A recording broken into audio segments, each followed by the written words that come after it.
This is part one of our 4-part playtest of Moonlight Vale, a Stardew Valley-inspired tabletop role-playing game that I helped design alongside my co-writer, Megan Caldwell. I'm going to quickly introduce ourselves. My name is Alex Rubitsky. I use he, they pronouns. I work with the Gauntlet in helping write games, managing social media accounts. I also, as mentioned, helped make this game. And I'm also the co-host of the Dark and Threshold podcast alongside Jason Cordova, where we talk about mechanics from these types of games, as well as like the broader mystery and horror genres. But we're not here for horror. We're here for Moonlight Vale. So yeah, that is me. Hi, I'm Kevin. He, him pronouns. I've been playing Carve from Brindlewood games for almost a year now. I also wrote one of the mysteries that got picked up for public access, so I'm a little familiar with the Brindlewood system. And in terms of like the Stardew Valley stuff, Stardew Valley is like the only game in this sort of like genre that I'm familiar with, as opposed to like Animal Crossing, Harvest Moon, things like that. But Stardew should hopefully carry me pretty far. I'm Jazzy, she, her pronouns. I also play with Alex in the public access Signals from the Other Side actual play, which has been very fun.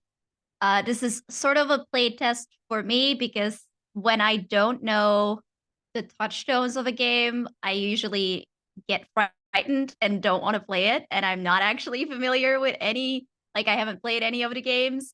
But usually, like, CFB games are like so good at getting the genre across that I wanted to give it a shot anyway and kind of maybe be helped from that perspective. Like, does that work even if you don't know the touchstones? So I'm very excited. And this is Maki here to join us all. Hi, I'm Patrick. He, him pronouns. As far as my familiarity, I've played a lot of Between and Public Access. I got to play test the Between before there was even a Brindlewood. As far as Stardew Valley, I've played enough to know the game and the mechanics, but not enough to know the story really. So I'm sort of in that in between familiarity as well. Very nice. Awesome. Well, let's I'm going to walk us through the guided little session 1 procedure that we've written up for this. Starting with CATS. CATS is an acronym that stands for concept, aim, tone, and subject matter. The purpose of CATS is to establish some basic expectations for what this game is about and what we're going to be doing during this first session. So Moonlight Vale is a tabletop role-playing game about a group of problem solvers, the community watch of Crossing Town, who are tasked with helping out a small rural community known as Crossing Town. The community watch, or watchers, look into matters both mundane and magical, solving problems and completing odd jobs around the community. They gradually become aware that the supernatural forces in and around town are beginning to butt up against mundane life, causing problems for its residents. The watchers will ultimately be forced to maintain the balance between these things, all while balancing out their own lives. Moonlight Vale takes inspiration from Studio Ghibli movies, American folk tales, fantasy literature, and farming sim video games such as Stardew Valley and Harvest Moon. The game's mechanics are based on Apocalypse World, Brindlewood Bay, and The Between. You don't need to know anything about those games in order to play. The aim of the characters in the story is to keep their community safe by investigating the supernatural oddities taking place there. Our aim as players is to learn more about these characters, as well as to paint a vivid picture of our version of Crossing Town, a responsibility we all share, and the surrounding wilderness of Moonlight Vale. The aims of today's session are to create and introduce our characters, learn the basics of how the game works by playing it, and then having a debrief period at the end. The tone of this game is lighthearted, bouncing between the utterly mundane and the incredibly fantastical. During the day, the town and surrounding areas should be grounded in the real world and the humans of Crossing Town. In contrast, when night falls, spirits come out to play, ghosts reveal themselves in the cemetery, and fantastical creatures interact with just about everyone. Your characters are familiar with these dualities, and they should treat both the mundane workday and the mysterious nighttime with the same seriousness. Subject matter: poverty, gentrification, possession, alcohol and drug abuse, ritual magic, and other potentially difficult subject matters can come up in this game. We'll talk more about safety tools in just a moment, but in the interest of setting expectations right now, you should know that this game is generally lighthearted, but occasionally explores some intense subject matter. So speaking of safety tools, no game is more important than the people playing it. We're going to aim to tell the best story we can, but we're going to do it in a way that respects everyone's boundaries of safety and consent. We'll be using 3 safety tools today: the open door policy, the X card, and lines and veils. The open door policy is very simple. You can leave the game for any reason, and you don't have to explain yourself. Just let us know you have to go. No one will ask any questions about it. The X card is here in case something in the game makes you feel uncomfortable in an unfun way. Just type X card in the chat or say X card out loud, and we will stop play in order to change whatever just happened in the game. I may ask for clarification on what is being X carded, but I will never ask you why. We will resume play once the change is made. Finally, we're going to be using lines and veils. Lines are things we are not going to have in the game, period. Veils are things that we're okay with being in the game, but we prefer not to roleplay them, or we simply want to keep them off screen. I will start by sharing my own personal lines and veils right now. You can tell me your own lines and veils privately in the chat over break, and I will convey them to the group anonymously when we're back together. Even though these are not things I would remotely expect to come up in Moonlight Vale as a game, my go-to lines and veils, I always line sexual violence and sexual non-consent. And I usually veil sexual content. So yeah, those are mine.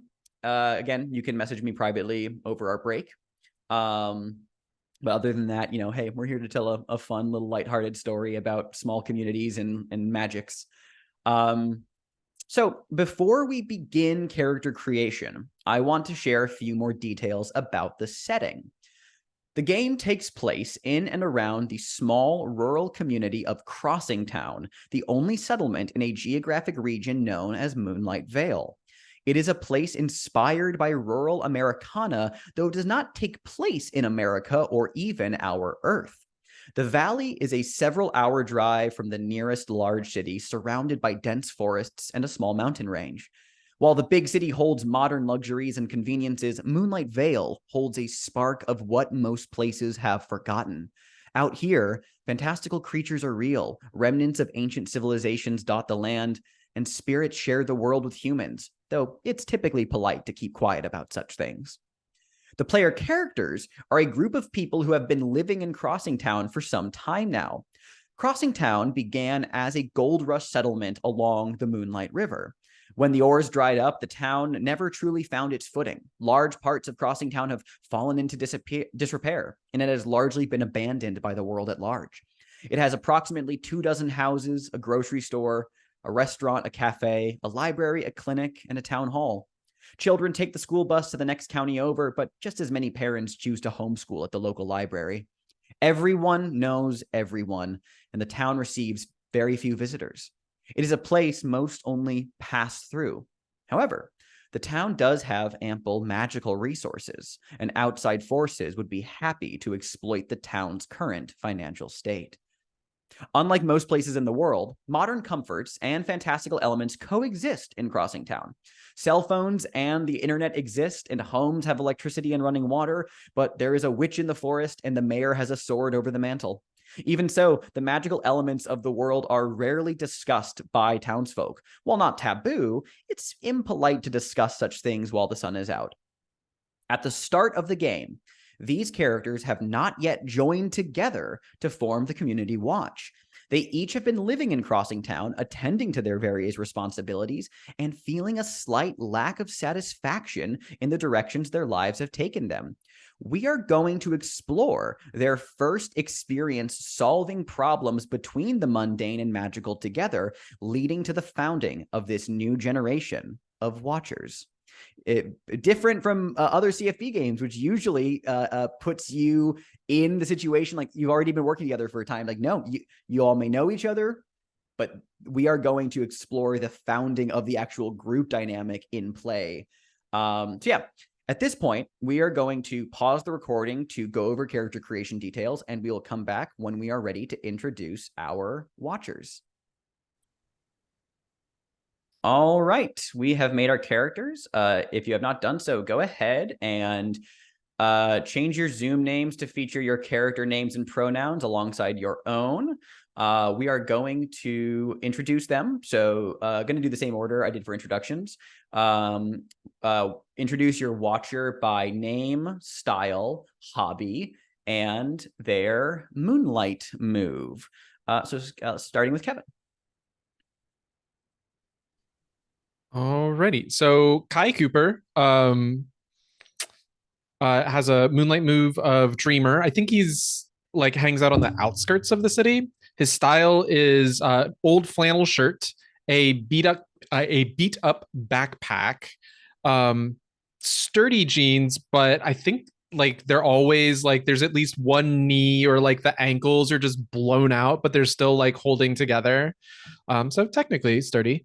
And his hobby is stargazing. Very nice. Thank you. Jazzy. Yes, I'll be playing Hazel Thorne, she, they. Her where's the tab? Her style is very witch-like. She has a sun hat that is, slightly pointy, I think, very wide brim.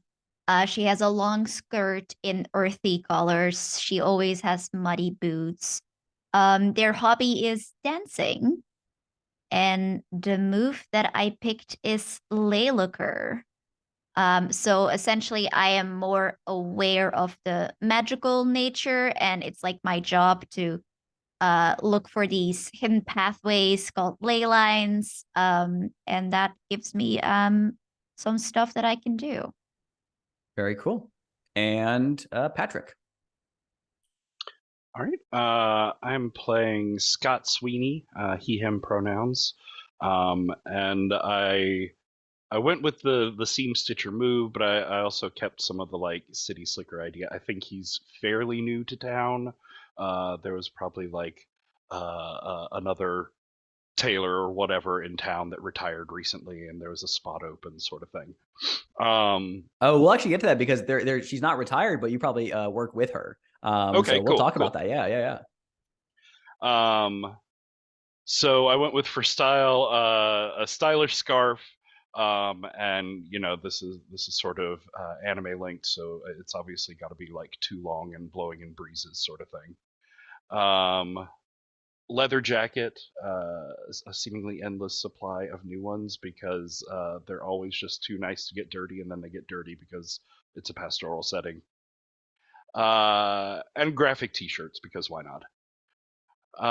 And then for hobby, I went with playing an instrument. Thinking violin right now because that makes that nice like violin, fiddle, fancy / pastoral divide. I like that. Yeah. And then, like I said, my move is seam stitcher. So I'm good at repairing and patching things up. So if items in our quiet retreat are something that could be sewn back together, I'm good at unmarking them or keeping them going. And then I work with Mary Lee, the local tailor. There we go. Yeah. So we'll talk about your relationship there in a moment. Very nice. Awesome. Yeah. So I'm going to go back around now. And we're going to talk about some aspects of your watcher. And then after you tell us that information, the rest of us are going to name one object that can be found in your watcher's personal belongings. You'll note these down in the section of your sheet called A Quiet Retreat, revising them as you wish. So Kevin, talking about Kai Cooper. So you picked the Dreamer move, which if I recall, the text is like, you don't want to die in this town. You're like, you want to go out and see the world. Like you have aspirations. Okay. Gotcha. Yeah. Where does Kai Cooper live in Crossing Town or around Crossing Town? I think he has the closest house to the mountain range. Okay. And so that's why like he has one of the best views of like the stars and while it's not in the forest, that might actually be kind of the opposite direction. It is kind of on the outskirts. Yeah, totally. Okay. And you have to like walk up a little trail. Like it's barely drivable to get up there. You have to walk up like a series of like wooden stairs that are like half of them are loose, and it's just a pain to get to. How very Sebastian from Stardew Valley of you. Love that. Very good. Awesome. How old is Kai? I think early to mid-20s. Okay. Any like notable family members or pets?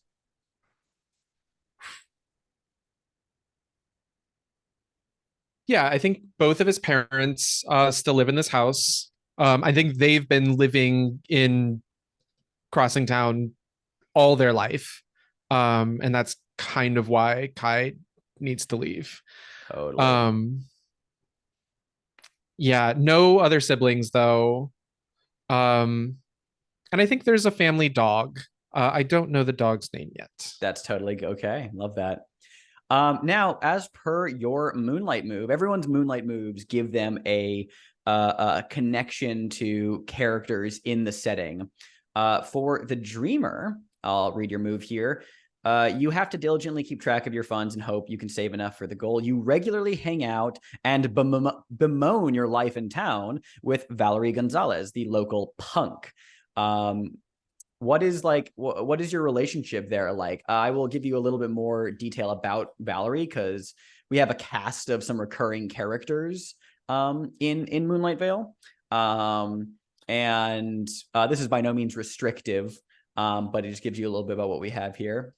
Valerie Gonzalez is frequently seen in a leather jacket. She has bright dyed hair and usually smoking a cigarette.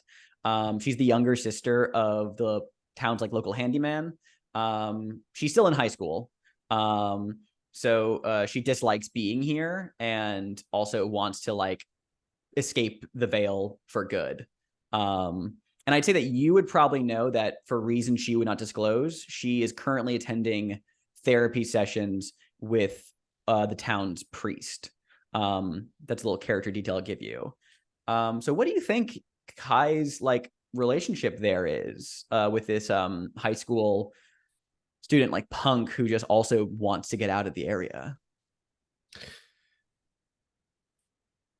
I think it's a surrogate big brother relationship. I think by random stroke of fate, Valerie was in the middle of a blow up or a tantrum with some of her fellow classmates. Maybe she was being bullied, and Kai was either out getting groceries or was just out in Crossing Town for some reason and happened to be walking by, broke it up, and like was just like, hey, let's go sit down and talk for a while.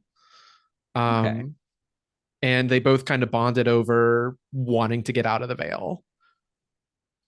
Very nice. Well, with that in mind, what do we think are some items Kai has in his quiet retreat?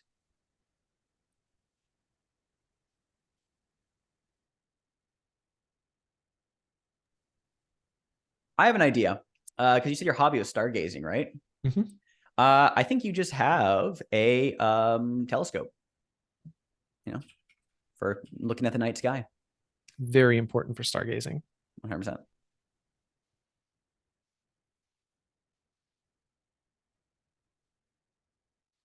You said you had a pet, right? Yeah, as it's beginning to get a little bit clear in my head. I think it's a Goldie, golden retriever.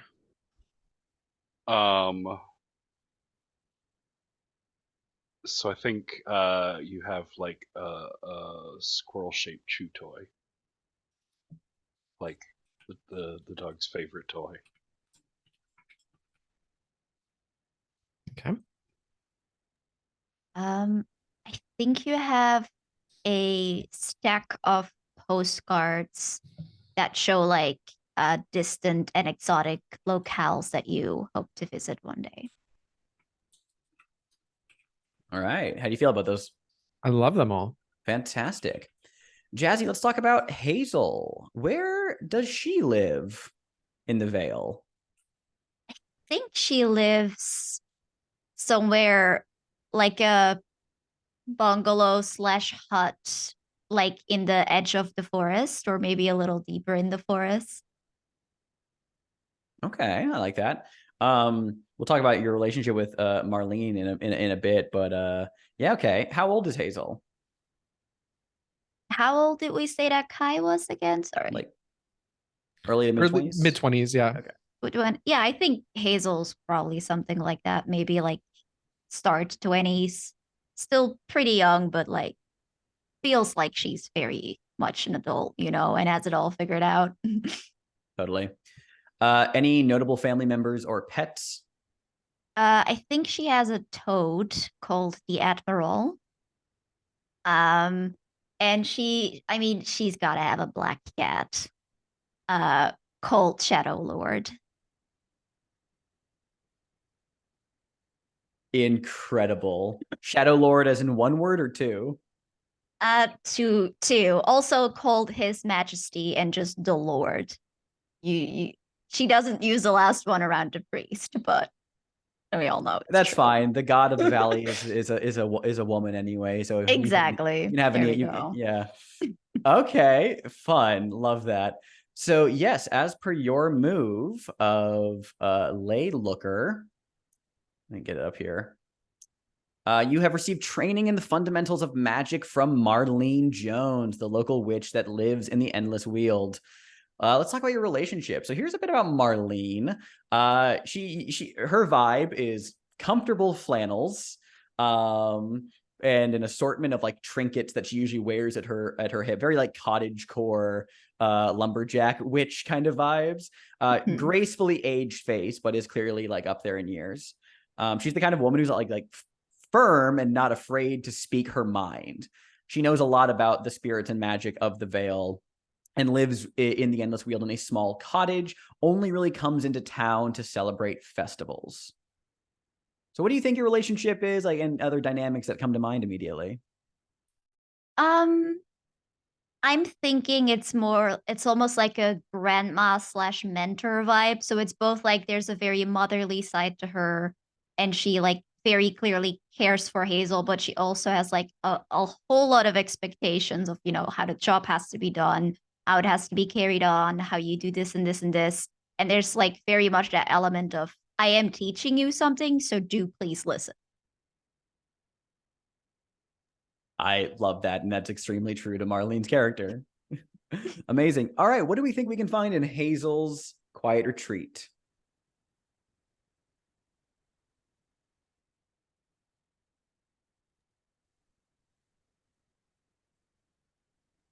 I'll do an easy one for me, at least. The Admiral.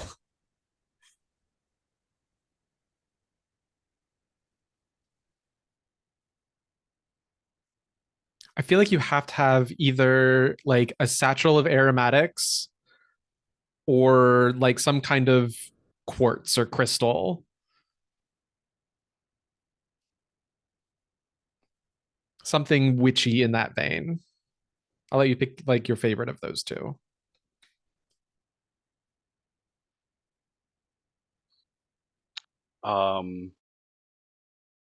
I think like a drawer full of gauzy shawls, like all different patterns, either to make you look more witchy or for like set dressing sort of thing.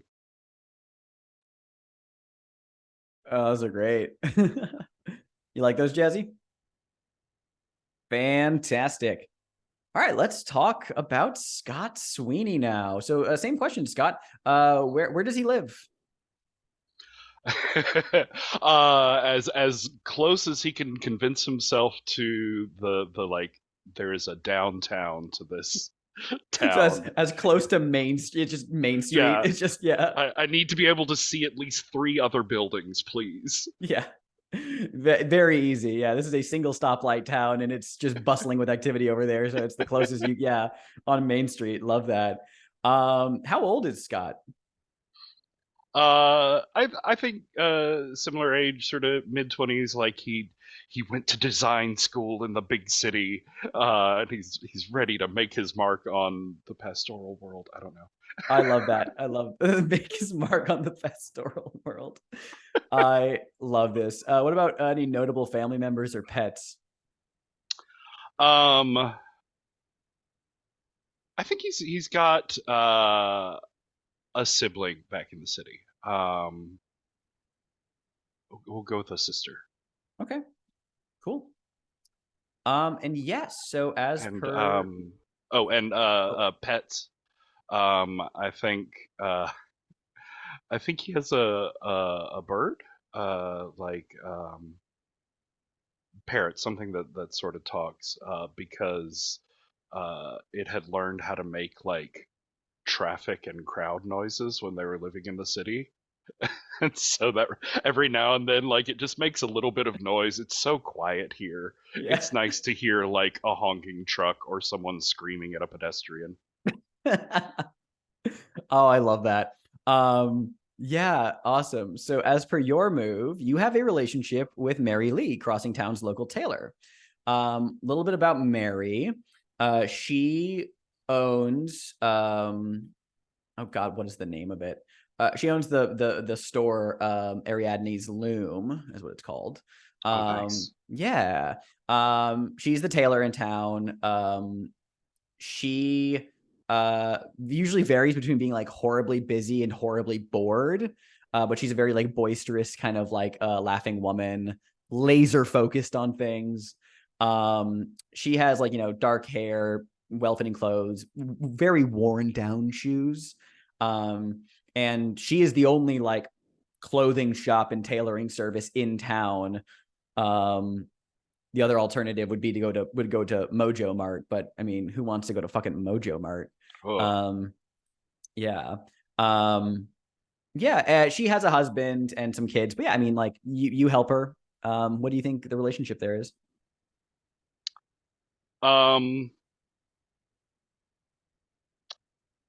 See, I think I came out here to like work with and learn from her.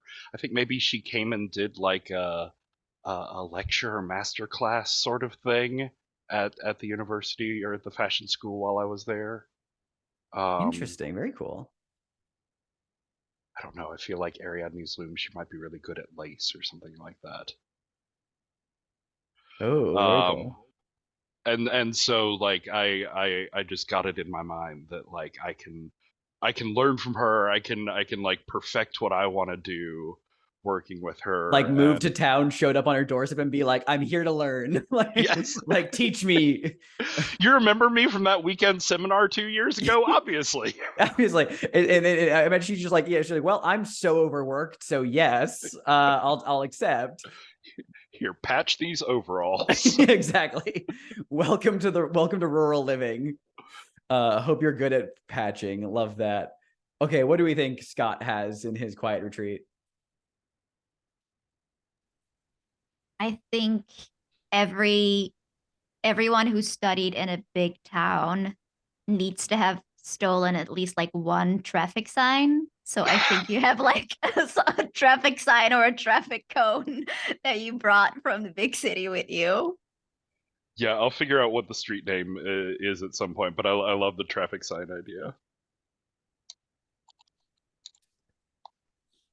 I'm gonna go ahead and give you your scarf as an item. Oh, sweet.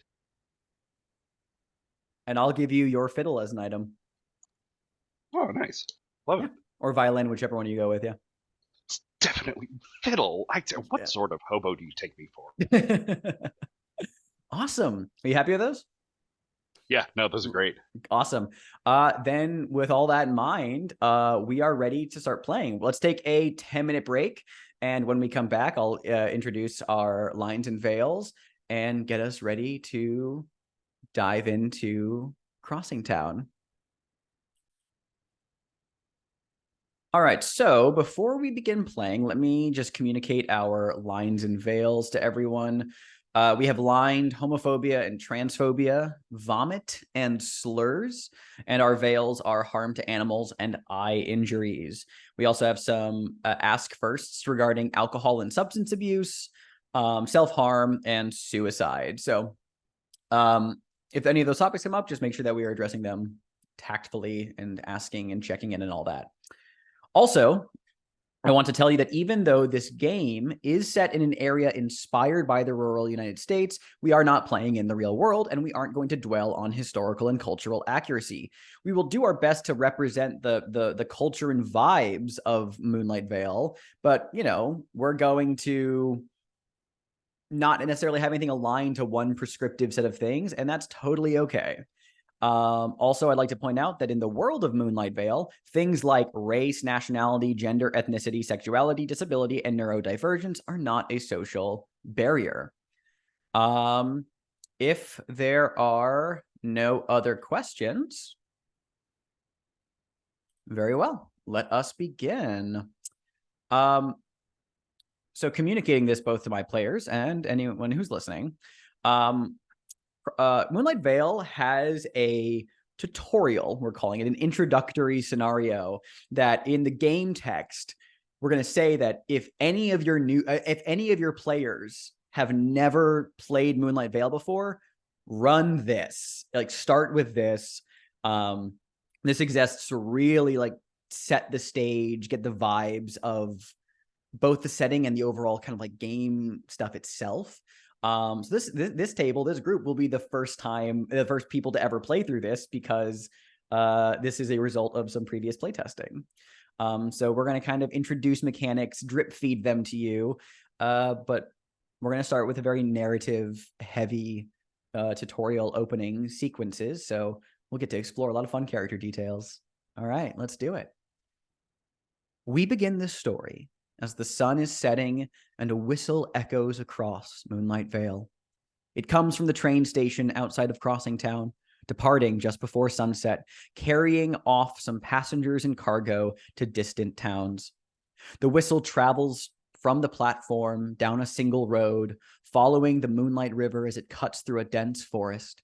It passes over front porches and towards Main Street, waking the retired from their daydreaming and sleeping dogs from their afternoon naps. It passes by the grocery store, the diner, the cafe, the rundown library, and sun-bleached shutters of the old clinic. It passes through open doors and windows and fields and barns. The whistle eventually dies, and with it, so does another day. The last train out of Crossing Town signals that traffic has left and shops are closed up. There's no point in continuing work for some. There's no point in continuing pleasure either. At this hour, the only thing still open is the Sundrop Diner, the library, assuming it's a Wednesday, or, weather permitting, a fire pit in the park down by the lake. Thankfully, the evening is cool and the skies are clear, and so a bonfire has been lit. A question for each of you. What brings you out to the park instead of your usual evening routine?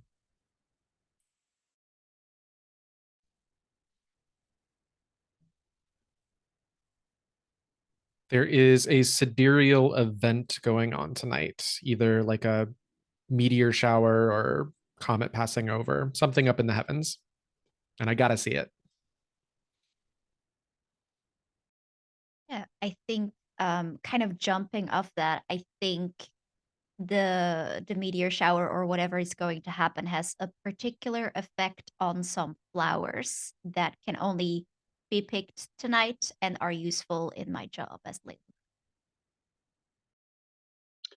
And it was so quiet in my apartment tonight, like just nothing going. And I heard voices over in the park, like some people were gathered there, and I could not. I tried to read, I tried to like work on some designs and stuff. Nothing, just pacing. It was awful. Well, you aren't the only ones here tonight. There are a couple of familiar faces from around town. You see the mayor, Anna Limney, and her wife, Pauline Moore, down by the dock, each with a bottle of beer in hand. Frankie Gonzalez, the local handyman, is tending to the fire, flashing a smile to each person who stops by. Isabella Flores, the grocer, eventually drops by with a case of the good stuff. having just gotten off work herself. There is some idle chatter taking place, some small talk about the weather and far-off sporting teams, but the gathering is quiet. Eventually, Anna and Pauline make their way from the end of the dock to the bonfire. By this point, the fire has burned to little more than glowing coals. Anna smiles warmly as she approaches, though the lines in her face have clearly deepened in recent months. She says, "Glad to see someone making use of this old spot. Doesn't get nearly enough love these days, but it's always been my favorite place to just sit back and watch the world go by. In any case, I won't be keeping you long. After all, big day tomorrow with the jamboree and all." The last vestiges of sunlight fall behind the trees, leaving the last flickering flames, the only light on this side of the lake. Anna holds her half-empty bottle out towards you all in a toast. To Crossing Town and the Vale, to your health, and to the good fortune of all. To each of you, what do you toast to, regardless if you say it out loud or quietly to yourself?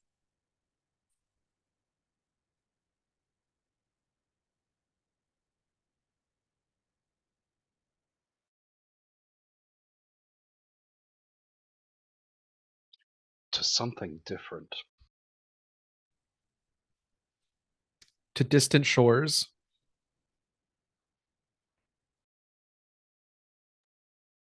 To not fucking up.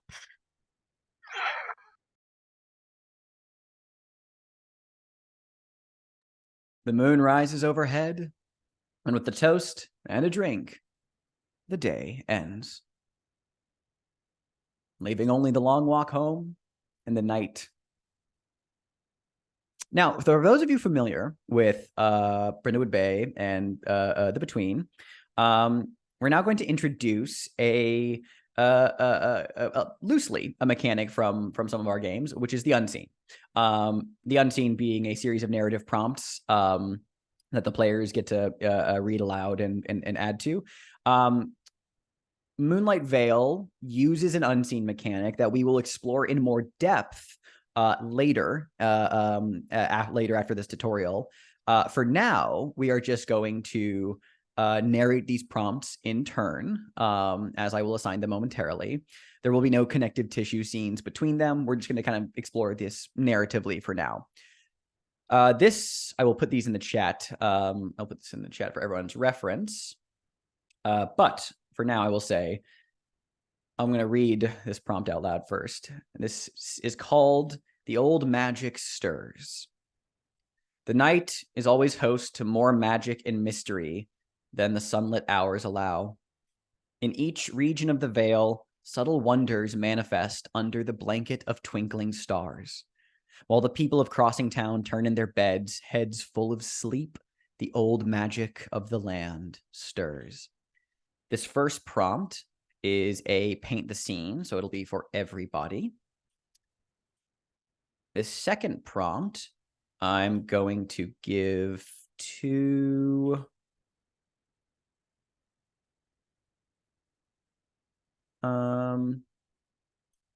Scott. This third prompt for Hazel. I can paste it. There we go. And the last and fourth prompt for Kai. I'll read the paint the scene prompt, and then everyone can contribute details, and then we'll go in turn order from there. Paint the scene. The Endless Weald is an old forest that borders the Vale to the east and west. As moonlight shines through the canopy, dappling the forest floor in silvery blue hues, what glimpses of an ancient world can be seen between the trees?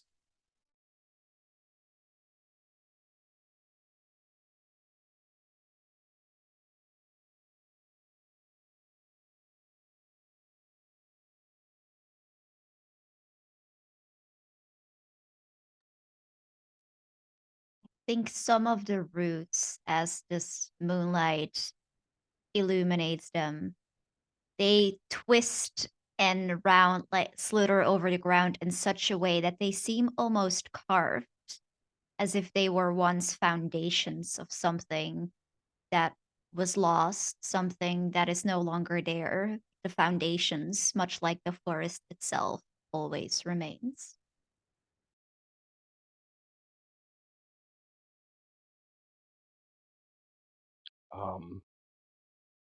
I think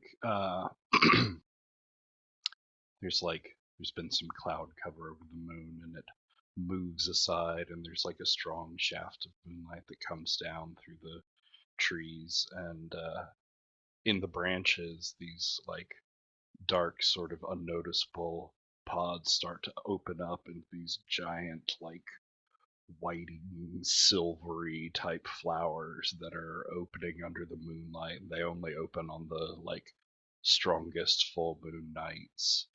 And as the petals like expand and flop, they almost seem like they're like breathing or pulsing.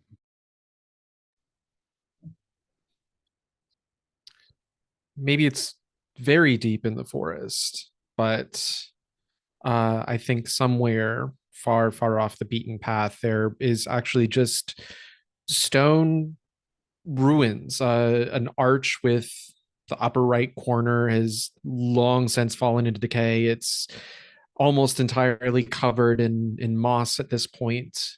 And then beside it is just a stone floor where maybe between the cracks of bricks, some of the foliage maybe has started to kind of come through, but some of those stones still peek through. Very nice. Let's hear about the other regions of the Vale. Patrick, whenever you're ready.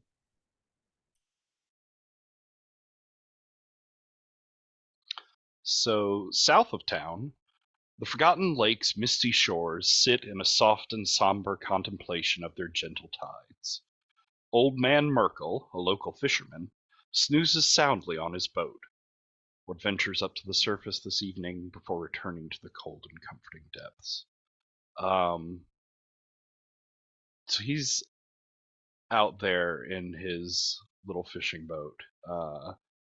It's the planks of wood are all different like hues and colors from being patched and repaired at different times, and he's got his like old sort of beat up, a bit rusted tackle box and stuff there in the bottom of it, but he has sort of slipped down half under one of the benches, and with his coat up under his head, gently snoring with just like one finger still left on the fishing rod that's out in the, got a line out in the water and nothing's moving. But there's a ripple on the water, and the moonlight seems to like break up and go into these spots and almost starts to swirl, and you realize that it's not just the moonlight. There's a little swarm of bioluminescent things under the water. And as they get closer to the boat, several of them detach from the school and start crawling up the side of the boat. And you see these little, like, sort of grapefruit-sized octopuses, with their glowing sort of lights swirling on their sides. They climb up the side, and several of them go down to the side of that tackle box and pull out a paper wrapped sandwich. Carefully and quietly unwrap the crinkling paper from it. There's a moment when old man Merkel sort of wakes up and turns, and they like all their lights go out and they camouflage to the color of the boat. You see their little octopus eyes like looking up at him. He turns over, they finish unwrapping the sandwich, and then just like zip down into the water. And there's this like multicolored sort of tornado under the water as they're all like ripping up the sandwich and having a feast of it. Amazing. Jazz, you want to tell us about the next part? The Moonlight River carves its ever-shore course through the valley, which legends say was once a trade route for the lost three peoples of the Vale. In the bubbling and babbling tongue of water, How does the river reminisce of those elder days? The river remembers the cleaving of its surface as great big boats sailed atop it. It remembers also how the sound of the wind was different then. Not just wind, but always mingled with 1,000 voices, human voices singing praise and prayers and laments for those that the river had taken. It remembers being worshipped. It remembers how the banks were never empty and how when the rains fell, it fell for days and days and days until it swelled and took most of the forest with it. These days, it is much more confined. It does not mind, but as a river, it remembers that everything changes. And as long as it is steady and goes on, who knows? Maybe one day the great boats will return. All right, Kevin, take us home. The high slopes of the Singing Mountains mark the northernmost part of the Vale. Monsters dwell in the old mines, and where once there was song, there is now only silence. What wonders are hidden amidst the crags, revealed only by the light of this evening's moon?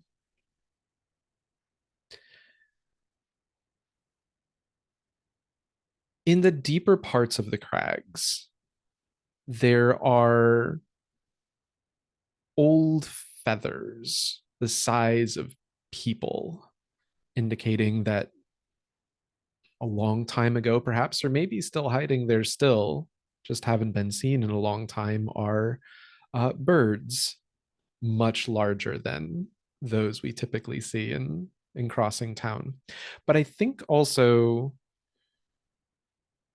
revealed by the light of this moon, there are topical for this month pale blue flames that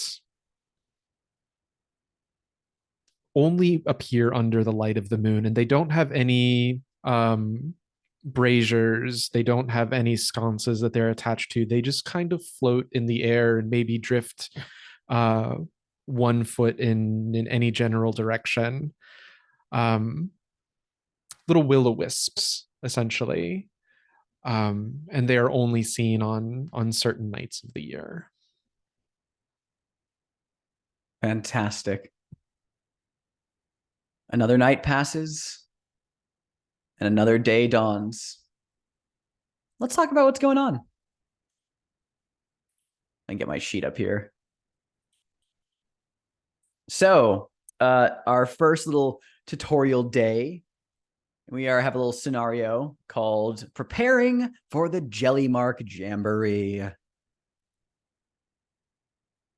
The Jellymark Jamboree is the first proper festival of spring in Crossing Town, commemorating an old tradition of the early settlers jarring preserves of seasonal fruits, both for trade and personal enjoyment. Today, the Jamboree is a community-wide potluck that boasts a colorful variety of delectable dishes, each making use of the festive fruits. A question for each of you. Are you contributing a jelly, jam, or similar fruit-based concoction to the Jamboree this year? If so, what is it? If not, what stopped you?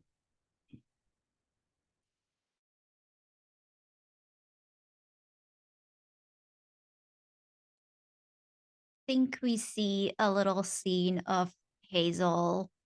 It's very early. She has obviously worked all through the night. There's like this cauldron that is bubbling, and she's looking in it, and she's taking like a bunch of jelly from it.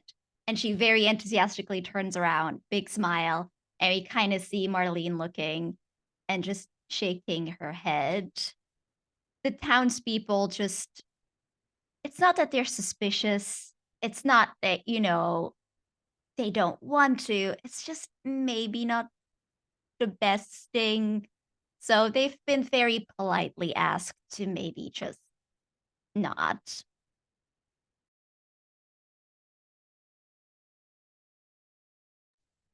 I think we see Kai coming down from his upstairs bedroom, just pulling his flannel shirt over whatever he's wearing underneath it. Um, and he grabs his backpack, and there on the counter are 6 jars of apricot jelly from the few trees that grow around his house. His parents have been making it for literal decades, and they're not going to stop now. Only now it's Kai who tends to go and bring them to the jamboree itself. I think Scott doesn't have anything, and he makes a big deal of like, oh, I didn't realize that was such a part of the. I thought there would just be a couple of people doing jams or like a contest. I'm so sorry. Next year I'll know better. And there's like a cut back to his apartment where the little kitchen in it has like pots full of like burned and blackened fruit, and there's like sugar spilled over half of the counter, and like 13 different dishes piled haphazardly in the sink, and the wafts of smoke are still sort of clearing. No, I didn't know at all. If only I'd known, I could have made something. Incredible. The jamboree is being set up on Main Street, complete with rows of tables and benches, banners hanging between street lamps, and of course, countless serving trays of everyone's chosen contribution. Despite the buzz of activity, however, this year's celebrations feel a bit stunted. The smiles of the townsfolk are genuine, but don't quite reach the eyes, which seem more tired and worried than usual. The Jellymark Jamboree, indeed any festival in Crossing Town, should be a time that folks are guaranteed to forget their troubles for a time. Maybe there's something you can do to help everyone relax. We're all familiar with the mechanics of CFB games at this point, but just to communicate again, this is where we'll introduce the questions and opportunities. Very bare bones for this tutorial day scene. The question is, what is the nature of the collective anxiety the people of Crossing Town are feeling, with a complexity 4? Answering this question allows you to help the people of Crossing Town forget their troubles and just simply enjoy the jamboree for what it is. Now, we have a special rule in place for this scenario. Unlike usual clue gathering through moves, which is indeed how we will probably get to that this session for like one of the main kind of mysteries of the game. This scenario is just going to, it does not have any information moves or exploration moves, as they're called in this game, to gather clues. Each of you get to frame one scene where we see you preparing for the Jellymark Jamboree alongside the side characters you have a connection to. As part of the scene, and we can role play in it, as part of the scene, at some point you must describe something interesting you observe or overhear around Crossing Town or the surrounding environs. That'll count as a clue for this question. It cannot conclusively answer the question as per the usual rules go. I will note importantly for all of us awareness, with one scene each before we have to then answer this question and then move into the actual next part of the game, there's only 3 of you, which means that this is a complexity 4, so you will be rolling at a -1 unless someone had a move that guarantees them they get extra clues or something, just in general. The intention behind this, I'll kind of peel the game back for a quick second, is as a tutorial for new players and even old players alike about it's okay to roll with -1s and it's not the end of the world. And also there might be ways to mitigate that. Who knows? So it's a little soft kind of nudge of sometimes it's just difficult to get things done, but it doesn't mean the story stops there. So yeah, it is daytime in Crossing Town. You have each of your own individual lives. You have your jobs, your responsibilities, just throughout the day. Whoever wants to go first, where do we find your character with the other resident of Crossing Town they have frequent interactions with? We can frame up the scene. You can ask for questions. We'll role play it a little bit, and at the end of the scene, you can tell us or you can think on it for a minute if you need to, decide just what that clue you want to contribute to maybe figuring out just what's got everyone down. Anyone want to go first? If not, I will pick. Kevin. Okay, a little bit stream of consciousness here, so I might adapt things on the fly. Love it. We see Kai and Valerie, and they are, can we say there's a water tower in Crossing Town? Yeah, absolutely. Yeah, we can say there's a water tower. Sure. They regularly break through whatever defenses, lock, gate, whatever would The stop defense them. is a single wooden picket fence with an open gate Yeah. that no one pays attention to. Yeah. So it's got, they call it the secret spot. And it's where Kai's been hanging out there for years. And when he helped Valerie out, this is where he went to go like talk, but they get a good view of Crossing Town from up here. And they're watching, and you know, he's bemoaning the state of Crossing Town and wanting to get out. And Valerie points out one cloud in the sky is moving in the opposite direction from the others. And like, isn't that weird? I think like Valerie kind of like cocks her head, and like when she points it out to you, she doesn't vocalize it, she just points it out to you. Yeah, what does Kai do? Kai also has never seen anything quite like this before, but maybe it has something to do with this like vague malaise that's been hanging over the jamboree.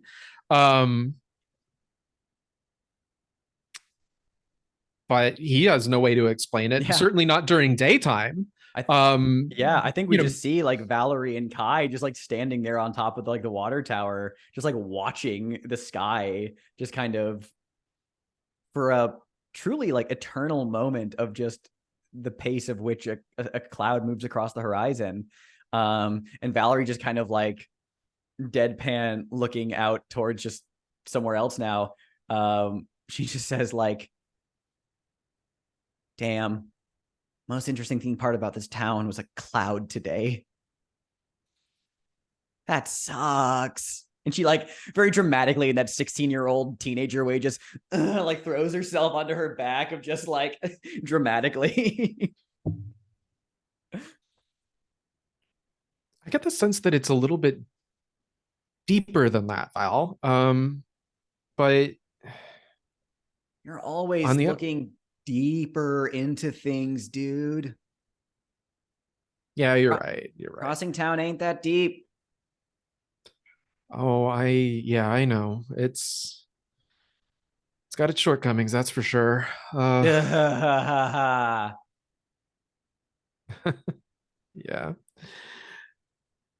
Takes a slow drag from her cigarette, which a 16-year-old should not be smoking these, but good luck stopping her. Yeah, I think both of them actually are smoking. In fact, I think that is a shared side hobby of theirs, is they don't want to do it in polite company. And so yeah, and Kai like kind of nudges his backpack with his foot, and he's like, I gotta go down to the jamboree and set this up and hand these over. I just don't want to. You are making your own bed, Kai. She just shrugs. Look, my family's been doing this for years now. Yeah, and my dad broke his back doing hard labor for this town for years. All right. I don't want to end up like that. So I have made the conscious decision to not have that happen to me. If only it were that easy. It is that easy. Trust me, Kai. You might be older, but I'm smarter. I know. I see through the oh god, like what is it called? Like the somewhat like something that's kind of like see-through, but not really see-through. You know what I'm talking about? Like yeah, the word for that. Translucent. No. She like just kind of like and just flicks her cigarette butt off of the tower and just kind of like watches it like lackadaisically fall through the air. There's like a small little pile of them, probably from her doing this a bunch. And she just kind of like is like staring down kind of like apathetically at Crossing Town in some kind of reverie. You know, I could just stand to sit here and watch the clouds for a little bit longer. That sounds boring. Well, then what do you want to go do, Val? I want to go literally anywhere else. Like, you know, I've never been farther than the county fair. She's told you this 100 times, like literally every time you hang out. She's like, she says that exact same sentence. I've never been farther than the county fair, Kai. Okay, what's stopping us? I gotta finish high school, man. She like slumps down again. She's like, I got somewhere to go. Like, you know, after I finish, you know, the music school in Delta, maybe if I'm lucky. But then nothing will stop me, Kai. And I ain't coming back for anyone or anything. Not even my brother. Love him. Not coming back. I will miss you. I will miss your dog. I will miss occasionally this spot. But other than that, nothing's stopping me other than the system. Yeah, the system. It'll get you. But I believe in you. You know, keep working at at your instrument and you'll get out of here. Thanks, dude. Appreciate it as always. Go to your like lame little jelly festival or whatever. You should come. Maybe you'll find something interesting. You sound like my brother. Yeah, sorry. But you should, really. Maybe. Or don't. Or don't. You know, I'm not your dad. He doesn't respond to that part.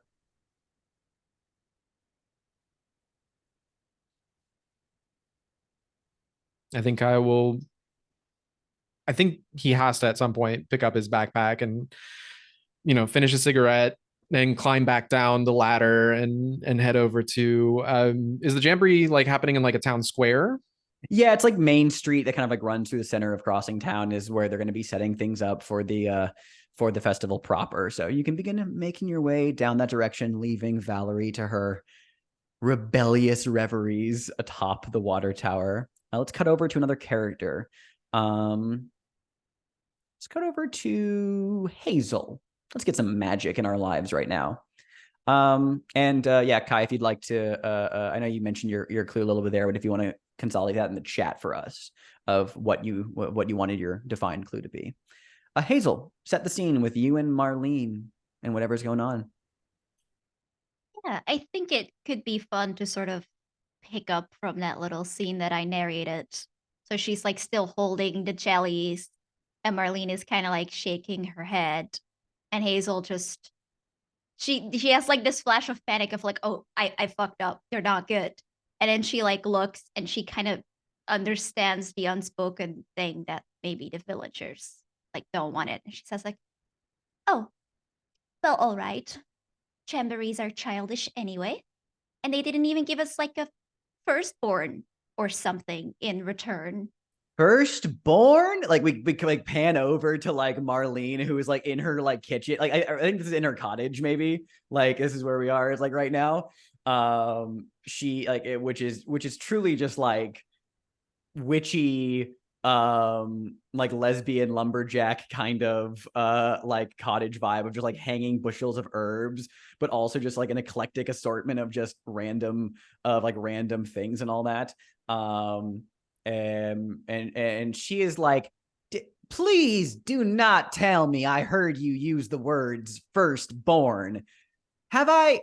She like kind of like sets like the pot down, and she goes, Hazel, for the last time, darling, that is not how being a witch works. Well, I read it in a book, a proper book with, all the black leather and the eye on the front and the scribbled language and everything. Oh, okay. You read a book. Okay. I Mighty did. impressive, Hazel Thorne, picking up a book, learning magic from the folks who had time to write words down on a page, and not the folks who had the time to properly study and practice the very complicated and respectful nature of magic. It's all double, toil and trouble, yada, yada, yada. That is not how magic works, Hazel Well, Thorne. it was in calligraphy. Oh, calligraphy, not how magic works. Requires time and sweat and tears, and yes, literal tears sometimes, and connections. Now, don't And ever. firstborns. No.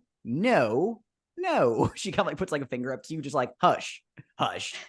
Hazel like turns away to put it back, and she has like this very triumphant smile of a teenager that managed to get a rise out of their parents. But like from the back, she's still like very prim and proper, like she's obviously just won this argument. Yeah, Marlene is just going back to throwing whatever she was into a pot and just like muttering under her breath, just being like, I swear, kids these days keep getting dumber. And just throws it in there and just like huffs and just says, look, I'm not saying that there ain't validity in learning magic from books, but in my experience, which need I remind you, child, that my experience vastly outweighs yours. Also, you have vast experience. I have vaster. Okay, so the vastest. Yes. All right. What was I talking about? God, yeah. She like goes back to her pot and just like you've run me off track again. Look, I'm not saying don't read books. There's absolutely useful information to be found, probably, but just don't ever go doing what I do without a little help or only going off of the assumptions of one source of information you've read. Trust me, Hazel, darling, that only ends badly. We see from Hazel, like still turned, there's like this expression of she's heard this 1,000 times. And the more she hears it, the more she just has like this knee-jerk hatred for it. And she knows it's true, but there's just this part of her that is spiteful because she's had to hear it so much. She kind of puts the jelly bag down. She says, yes, of course. I just don't see why suddenly they don't want our jellies anymore. I promise I didn't even put anything weird in it. And with weird, I mean magic, because they say it's weird. She kind of like has this weird look and she says, well, funny thing about that, they didn't say nothing about me not bringing anything. They just didn't want you to bring anything. Of the one time that I got some of Shadow Lord's hair in it, because I think it's not that bad. I think it had more to do with the fact, darling, that you were claiming to sell fables or fantastical fruits or something magic. We don't sell magic fruits.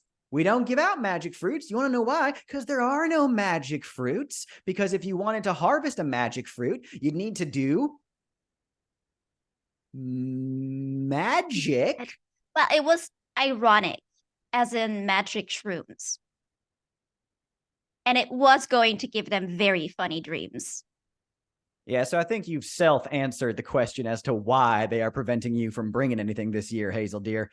Look, I am preparing some honey plum preserves. They are mighty difficult to prepare, especially this time of year. And I've had it up to, well, about, here with that. If you want to help out, if you don't want to feel excluded, I could definitely use some more bushels of herbs from the garden. I need it to be properly spiced to offset the sweetness.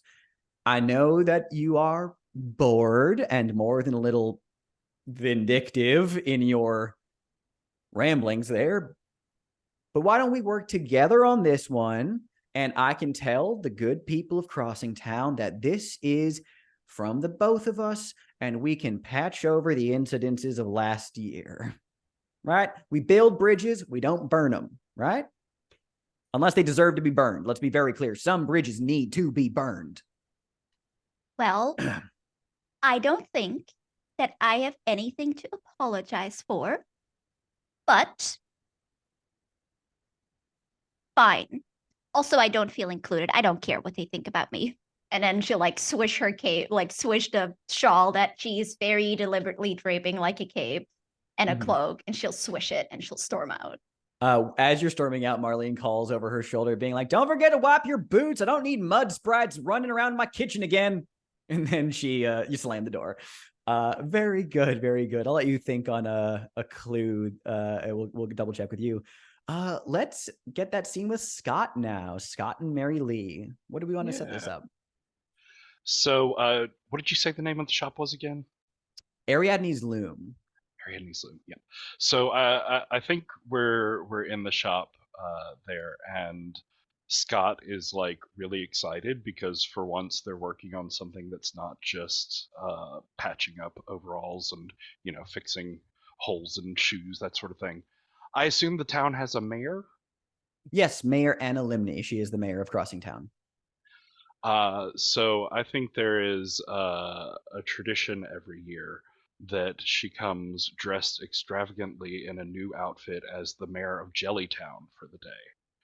And so Mary and I are working on this year's over-the-top berry-themed jelly mayor outfit, but it's got to be top secret. So there's big like curtain hung halfway through the shop and a like top secret by order of the mayor sort of sign there, but of course everybody wants to get a sneak peek of it. So there's just this like stream of people over the course of the day who come in and asking for like a spool of thread, or I need a replacement thimble, or can you fix this one sock, sort of thing, hoping to like get a peek behind the curtain or like do some jelly-based bribe to convince Mary to let them see it, that sort of thing. Oh, I love that. That's amazing. Do we think this is one of those situations where it's like Mary has to like tailor the costume while it's on Mayor Anna? Like she's like, has to, like, yeah, I like that. Yeah. So like it's behind the curtain. We see like Mayor Anna Limney, who is a middle-aged woman. You normally is very casual, like dressed like smart, casual business attire. Very tired vibe, but very just like happy to be here kind of thing as well. And we just see her dressed in this giant gauche jelly themed mayor costume with like I'm picturing like the mayor of Munchkinland, like the tails and the hat and the everything. Very big hat with like a Carmen Miranda amount of berry fruit on it. And Mary's attending to that. Anna's wife, Pauline, is just sitting there in a chair, just trying not to like laugh too hard of just this display. What do we see? Scott? Is Scott running around tending to the various external affairs, or is he helping more like directly with this? He is desperate to be working on this, but yeah, he's the assistant, so he keeps getting called to the front to like deflect customers and go get that like one needle that they need or whatever, and so he's desperately constantly like running back behind the curtain to help with like a couple of stitches, but then the bell rings and he has to go run out front again. You're running hither, thither, and yon, just fully like doing a lap at this point. I think at one point like you have to like bring like a customer's request like directly to Mary, just like communicate with her, and she just kind of, which as a reminder, very well-fitting clothes, dark hair that's been tied back. Mary Lee is just sitting there and just kind of like hangs her head, sighs, and just goes, "Would it kill that man to, I don't know, invest in something a little sturdier than a windbreaker?" And she's like, you can tell him, I cannot keep sewing patches over claw marks, not when they're coming just about every single week. Give me money and time, and I'll get him something proper. That would be Claw nice. marks. Yeah, That sounds dangerous. probably. But he seems I think- fine. Keeps coming in. It might be something leather or like with some quilted padding under it. Well, that's what I'm thinking. I was thinking something a little bit sturdy. I told him he needs a proper uniform if he's going to be engaging with dangerous whatever that he's getting up to. Sorry, Mayor, and Mayor Annalyn is just like in a weird pose, just like trying not to get poked by the needle, and she says, "Oh no, you're fine." Like just kind of like, yeah. Mary like looks at you, just kind of like, I don't know. What do you got? What are your ideas? Well, I was thinking if we sort of put some like a little metal bowl right up here at the top of the hat, it could protect it if we wanted to put some like sparklers up there. You know, something a little pyrotechnic, exciting.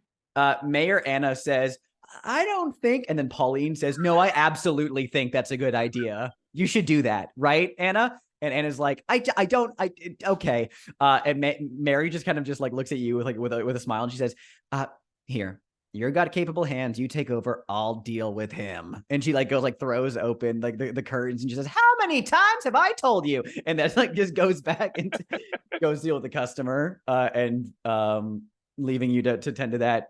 And Anna's No. See, we'll put him right here. You'll look like a really fancy dessert. She like slowly looks over at Pauline, and Pauline just kind of goes, well, you are a really fancy dessert, darling. And Anna just goes, hush, like like not in front of the townsfolk. Like, don't do that.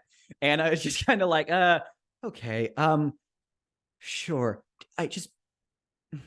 Nothing's going to catch fire if we do this, right? No. Most of these fabrics are very fire resistant. Oh, I'm not talking about the uniform. I'm talking about things in the town. And Pauline then chips in and says, I don't know if I like the fact that you're concerned more about the town catching fire than you are, sweetheart. Just try to avoid any bunting or streamers, confetti, things like that at the time. It shouldn't last more than a minute or two, and then it'll be fine. Okay. All right. So away. She just kind of like resigns herself to her fate. Yep. No, if you could just lean your head back just a little bit. Yeah, you don't want to like tip it to the left. Like that's gonna. I feel myself tipping. I feel myself tipping. No, it's tipping. That's gonna it's be a tipping. little bit of a problem. Oh, okay. Oh my god, amazing. We clues. Let's talk about. I love that scene. Let's talk about like what. Okay, so we got Hazel's on there. Scott, do you have an idea for a clue that you'll gain, or do you want to take a moment about that? Yeah. So let me just look at this clue to see is it. I think there's sort of a time lapse view from the like street outside of the shop as we see like all these people coming in and out over the course of the day, and there's this large oak tree in the middle of the street that the road sort of wraps around, and as the first customers come in, there's this like bright red cardinal that comes fluttering in and lands on one of the boughs, and we see like the sun going across the sky and people zoop, zoop, zoop, zoop, in and out of the door, and we see like 3 more cardinals come and land on the tree, and then like a dozen, and by the time it's noon there's like over 100 bright red birds just sitting on this tree all chirping, and their feathers like ruffling, and it sends these like waves up and down the tree catching in the sunlight, almost like flame but also like bright crimson red. They're not doing anything, they're just sitting there and they're fluttering and sort of chirping. Okay. So I love that. In addition to that, the clues. Jesse, do you want to say that what your clue was? Because you put that in the chat, but just vocalize. Yes, absolutely. I think the recurring dream that Hazel's concoction gave the people, where the townspeople had recurring dreams of a pumpkin rolling over an empty field. How mysterious. And then combine that with Kai's observation of a single cloud moving across the sky in the wrong direction. Okay, so I mean, there's no time to dilly-dally. I mean, like, the jamboree's imminent. Once again, the question that we might want to put some thought to is, what is the nature of the collective anxiety the people of Crossing Town are feeling today? We have these 3 clues. As per a normal CFB game, the answer a question move is, let's form a theory using these clues, and then one of you will roll to see how correct you are. Now, there is a slight modification to the role for this type of community-focused job in this case, which is on a 7 to 9. You do it, like, the thing is correct, it's solved, and as part of like the goodwill oriented, you all get to mark a point of experience. On a 10 plus, same deal, it's just you also get like 2 points of experience, I believe, and I'm looking at my notes right now just to make sure that's correct. On a 12 plus, which is impossible for you guys, unfortunately, in this circumstance, but in a 12 plus, for other community jobs, it would be things like, you also get some of them is like specific to like certain scenarios, but like in some cases it's like, oh, you get like a condition called a job well done, which you can clear at any time to get advantage on a roll of your choice. So, stuff like that. Whereas a miss depends on the context of the situation. In this one, it is, unfortunately, like, you haven't been able to abate any anxieties. Things, continue as planned. Nothing's going to stop that from happening, but you will each take a condition based on how you feel that you couldn't really kind of do anything in that case. You know what I mean? So anyway, we have those 3 little clues. Let's hear a theory about what we think. Do we need a quick little break to think over that, or are we good to just kind of jump into it if anyone has an idea? I kind of have an idea, but I'm also fine with taking a little break if we want to. Let's take a quick 5. Yeah, all right. Okay, so we took a quick little break. We have 3 little formed clues. I would love to hear what people are thinking for ideas. Whoever wants to kick things off, be my guest. Jazzy, you said you had part of an idea. Yeah, I'm thinking that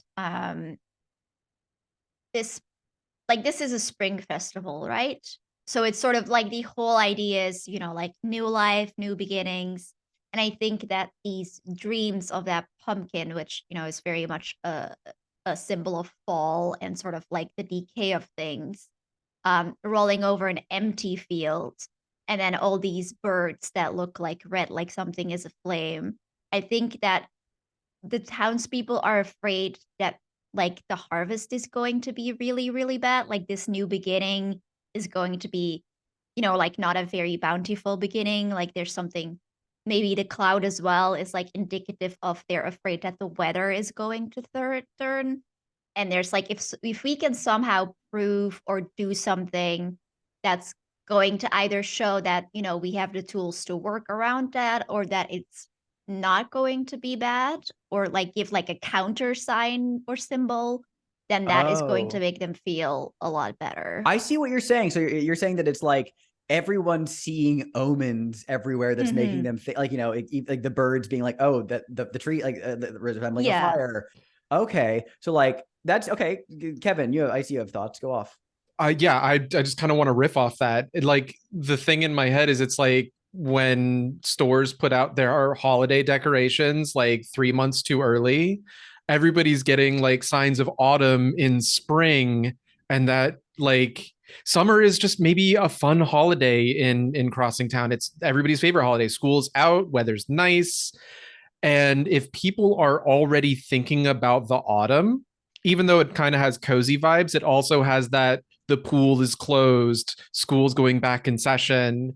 And so like I think that is lingering over people's heads. So to riff off of what Jazzy is saying, yeah, I think like reinforce, if we're going to try and do something about this, then yeah, reinforcing the idea that spring is here, summer is coming, everything will be fine. Yeah, that's my contribution. Scott, you have any thoughts on that? Yeah, I think with the cloud and the sort of like weirdness in the natural world, I think there is also a weather element to it. Like we're supposed to get like yearly spring storms that are like really overwhelming. We talked about that, like the memory of the river that used to gorge and overflow. We still get those spring storms that the farmers and everything sort of rely on, and they're just they haven't come this year. They're late, or maybe they're not coming. And the longer they're taking, the more people are getting worked up. Oh wow. Okay. I actually I really like that. That's actually a really cool concept of like peripheral like omens that are like just putting everyone on edge. I like that a lot. I'm not gonna lie. That's cool. All right, who wants to roll for it? I mean, it is unfortunate with the -1, but like, who cares? I want to see this. Who wants to volunteer themselves for? I can roll. I'd say Go for it. Jazzy had the first little step there, so I think Jazzy, you should take it. All right, Jazzy, take it. Boy. 2d6 -1.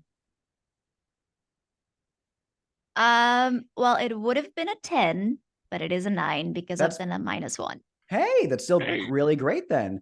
So everyone can go ahead and tick off an experience, which is called a resource in this game, and a kind of ad hoc paint the scene question about this is, how do you then help bolster people's sense of spring? What do you do to bring that sort of seasonal air to abate people's concerns?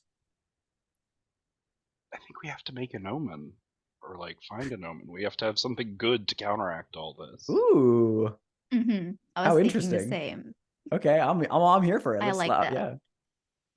I am not a music. Well, I'm not a musician, but I think Val, we were saying, like, is trying to get into music school. So maybe Kai will go and talk to her about, maybe, hey, Kai would be a lot more creative about it than I would, but Yeah, it's fine. like just dropping some hints of like, man, it's been a long time since I've heard a very springy, fun spring suite or music on whatever instrument Val plays. It's just like, yeah, man, it's been so long since I've heard that, and the radio station sucks, and they're not gonna play anything like that. So like maybe you should. I don't know.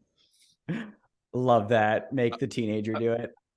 Well, I like that because I was also thinking, like Scott feeling guilty over not having a jelly thing would have like brought his violin as well to be like, but I could play something. I could help entertain, and so maybe I could like learn that song, and we could, I don't know, try and do something. I kind of love the idea of Valerie and Scott forming this like ad hoc musical duo to perform at the Jelly Mark Jamboree. That's really fun. I kind of like the idea. You gave the mayor like a sprinkler or like a fire thing that was gonna go off. Yeah, like sparkler sort of. I kind of like the idea, like whether it's like naturally so, or maybe Hazel has like with magic, like a little bit of a hand in it. That like as it goes off, like the mayor is worried, like it's gonna go wrong, something's gonna catch on fire, but it actually like sparks, like maybe like a little bit of a halo almost before it like goes off, or it goes like really high and it like has this like sunny vibe omen to it. Like you're I in good love that. hands. You're absolutely fine. Like time it to be right at the like big crescendo or chorus of Yeah. the song, and then the mayor does her display, and it looks freaking awesome. I love this. That's so good. And that is how you all successfully, through no collaboration, just kind of the right place, right time, fell into place. The three of you were thinking the same thing. Can watch the collective anxieties of the people pull back, and those smiles become a bit more meaningful, the eyes a little less tired, and people allow themselves to relax. And as the day progresses, The sun sets and the day grows later. The Jellymark Jamboree goes off until disaster strikes. And we are going to move into our first night now and introduce our first oddity job, which is one of the names of things in this game. This oddity job is called the Goat Gourmands. Now, I will say the text for the introduction of this mystery is not complete yet. So I am largely just going to kind of be throwing stuff at you, but I have some questions written out as well. The Jellymark Jamboree goes off as it has every year, with people coming to sample and also serve various concoctions of dishes that incorporate jellies, jams, or preserves in some ways, whether that's a dessert or a dish where savory meets sweet. All the same people have lined up Main Street with the Jellymark Jamboree decorations. There's music, there is laughing, and there's a bolstered sense of community in the spring evening. All of that is disturbed when a few panicked shouts begin echoing from different parts of the Jamboree. And before anyone can have really a clear idea of like what's going on there, like a street lamp falls over. Thankfully, no one's hurt, just inexplicably like topples. You hear like the breaking crack of like some like wooden fixtures, and like even a banner like snaps free from its tether and just kind of like swings, covering the mayor in a tangle of the banner in her jelly mayor costume. And in the chaos, all of these incidences have signs of people eating through like things. Now I'm going to pose this to one of you guys. I have a question here, because let's see who has the highest reason. That would Kai. Kai. So I'll preface it with this as well. So, interrupting the Jellymark Jamboree, a collection of anthropomorphic goat-headed people have been rampantly and panickedly coming through the area, eating things wantonly, and just causing general mayhem and chaos. But Kai, you directly witnessed one of these goat folk gorging themselves on fruits and furniture right before the chaos started. How could you tell their appetite was a result of anxiety instead of malicious intent?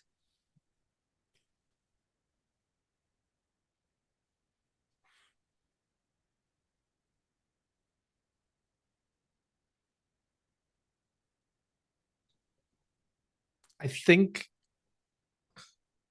something about like there's just fear in their eyes. They're trembling.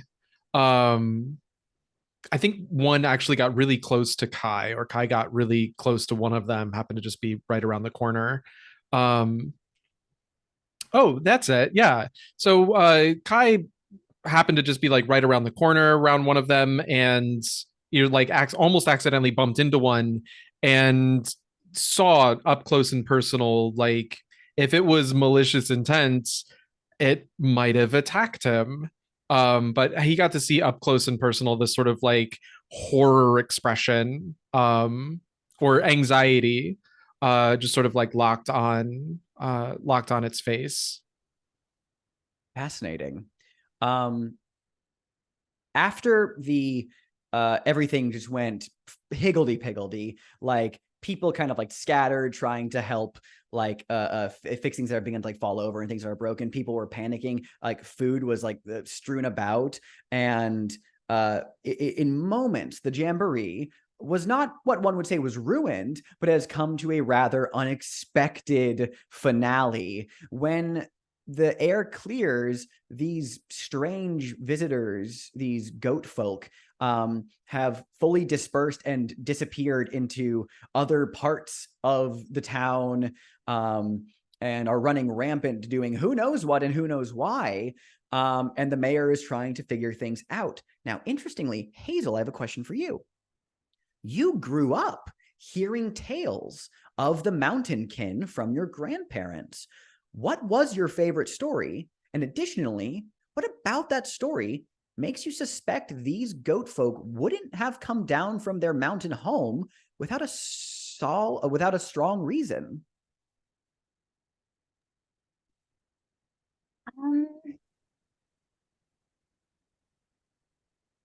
I think her favorite story is about it was about a knight who was valiant but grew arrogant.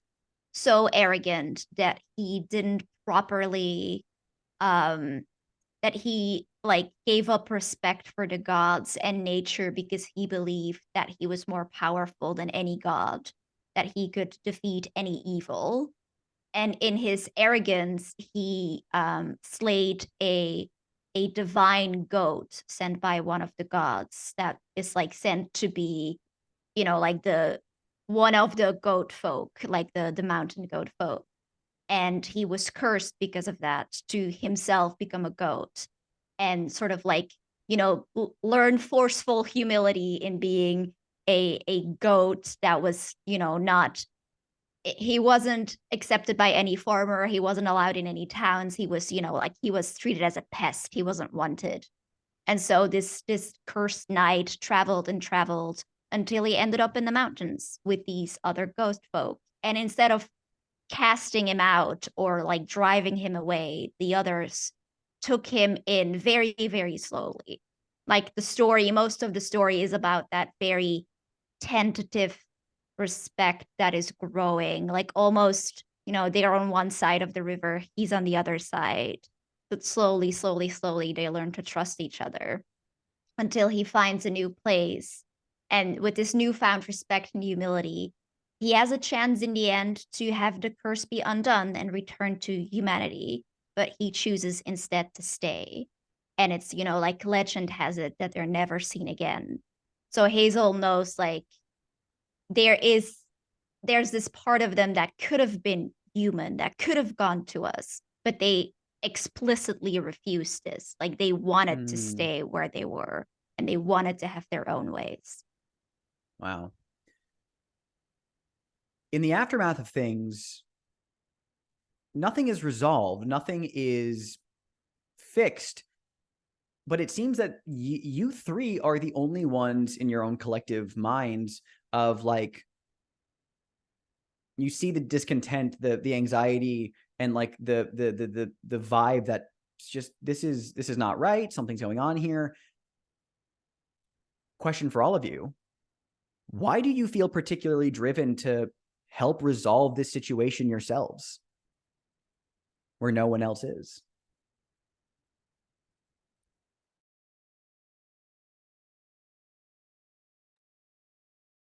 I think for Hazel, it's definitely this feeling of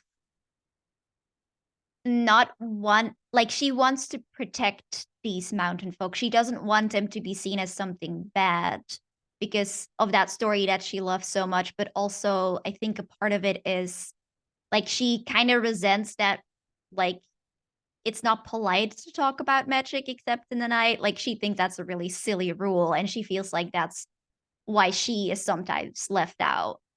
And I think like she feels if she can maybe protect these goat folk, or if she's like on their side, like someone has to be, right? And obviously it's her because they have something in common.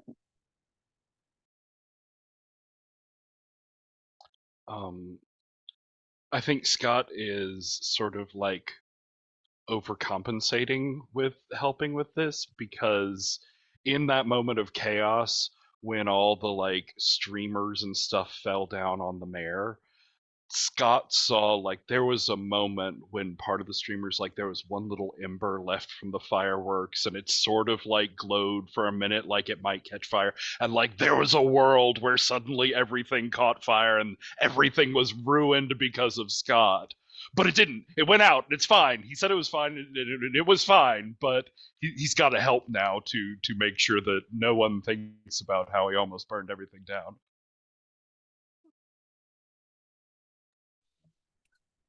With Kai, I think because of where he lives and his proximity to the mountains, seeing disaster, near disaster on this scale, um, reminds him that, you know, this is his parents have lived there in this house for years and years and years, and something is going wrong with the way that life has been. And that's kind of been the song that he's grown up with, is this is the way things are. And this is the clearest, most immediate, direct evidence that the way things are is not working or is untenable. And if it's not addressed soon, who knows? But that's really not an option. Not addressing it is not an option. Right. Well, yeah, I know. We got what you mean. Yeah, that's great.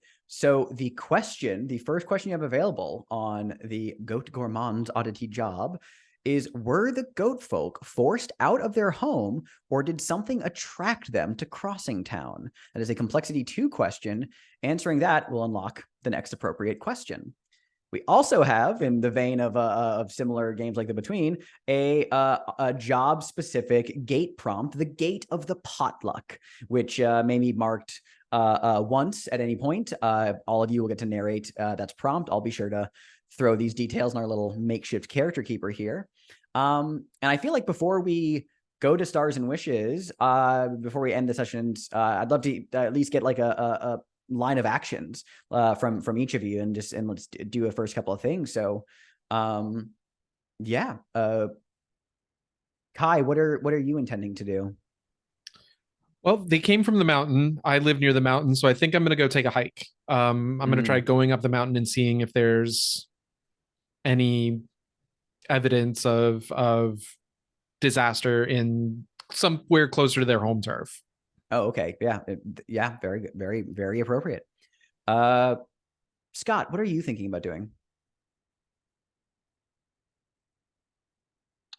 I like that. I think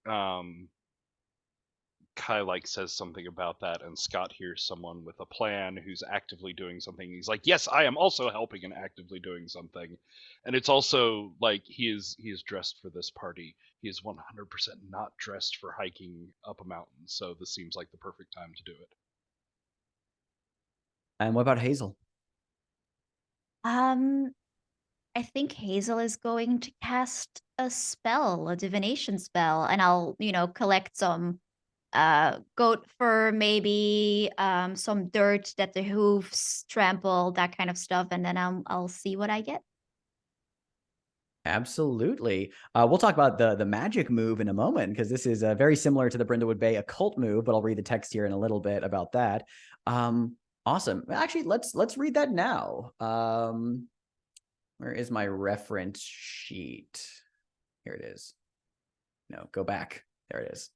Yeah, so I'll just read the magic move out loud. Since this is separate from your lay looker thing, this is just doing magic, which anyone's welcome to just do magic by doing the magic move, but similar to the occult move in Brindlewood Bay, that could be dangerous. Now let's see. I cannot find. There it is. Haha. All right. The magic move text is in the gameplay chapter. Work with me, Google. There we go. Okay. The magic move. When you engage in an activity related to the supernatural or magic for the first time, imagine what your actions would look like as a move. Say what triggers the move and roll with sensitivity. So you're divining, it sounds like. Okay, absolutely. Yes. Yeah, I mean, this basically looks like it's like a derivative of the exploration move or the clue finding move. Mm-hmm. But it's you're specifically using some fictional specificity to like have like this divining element to it. Yes. Can you? I was thinking, like, if you have ingredients or like personal items of a certain person, maybe you could like cost it in and like see like some kind of flashback or maybe something like in the future. Maybe Oh, that's like not fascinating. always as clear what exactly you're seeing, but kind of, like in the cauldron bubbling, you can see like a clue of some sort. I think that's super cool. I love that. Go ahead and roll plus your sensitivity.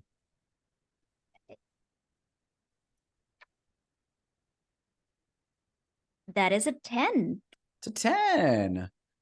It works. And you and I will write this little divination move together. We'll add that to our list of moves. It is now a move that everyone can use following this text. Yeah. And I think I'll give you a clue. Yeah, absolutely. I owe you a clue from my list of clues here. Let me go ahead and take a look at that real quick. And then, so go ahead and like frame this up. Frame like the casting and the preparation and like what happens to make that we know it's working. What is the magic? Mhm.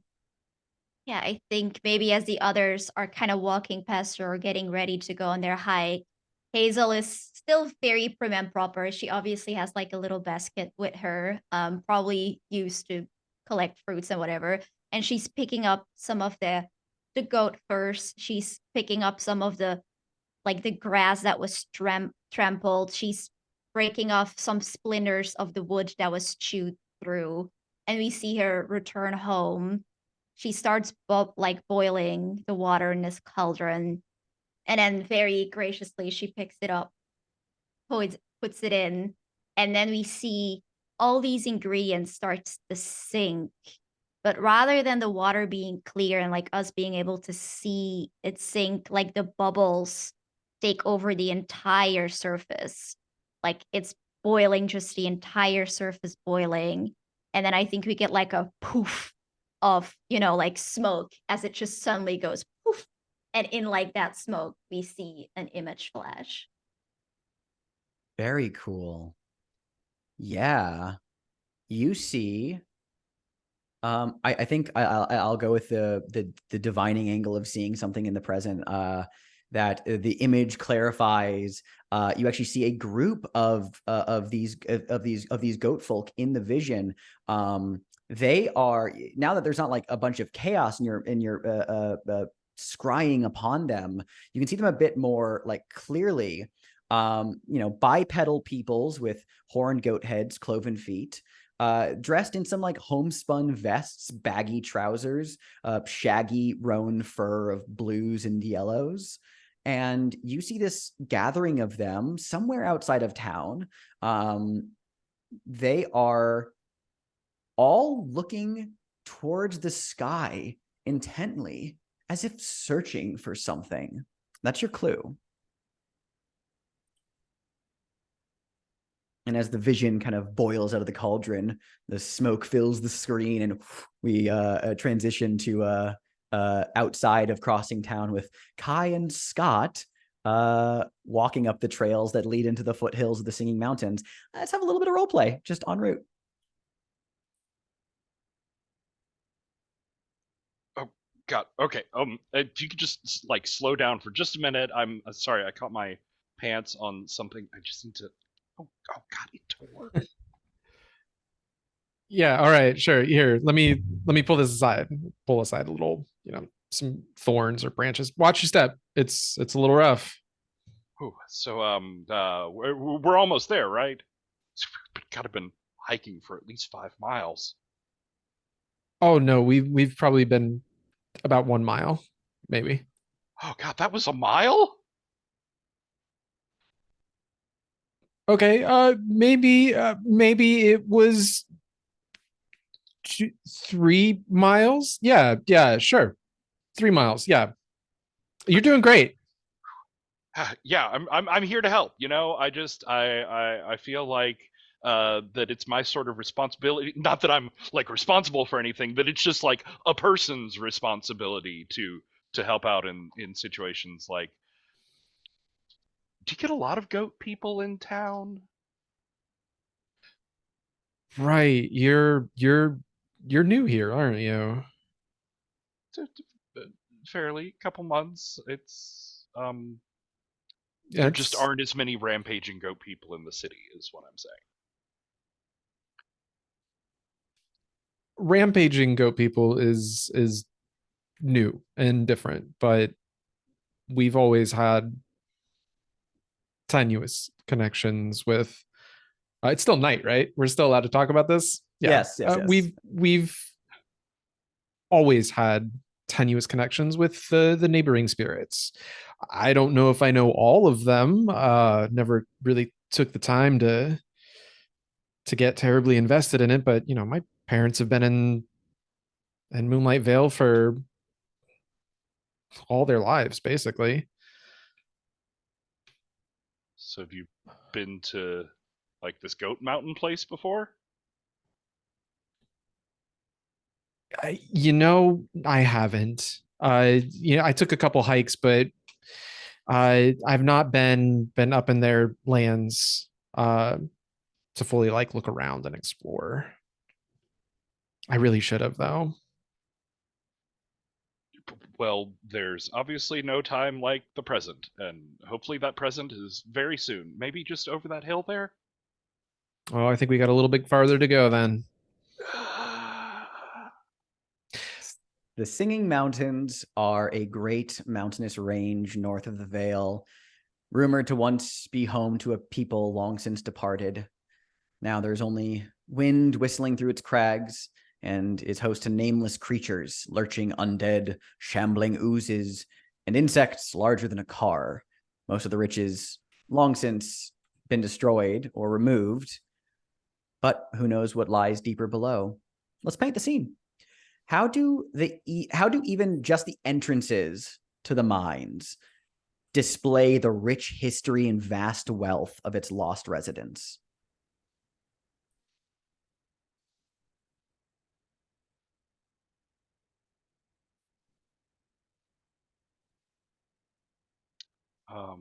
I think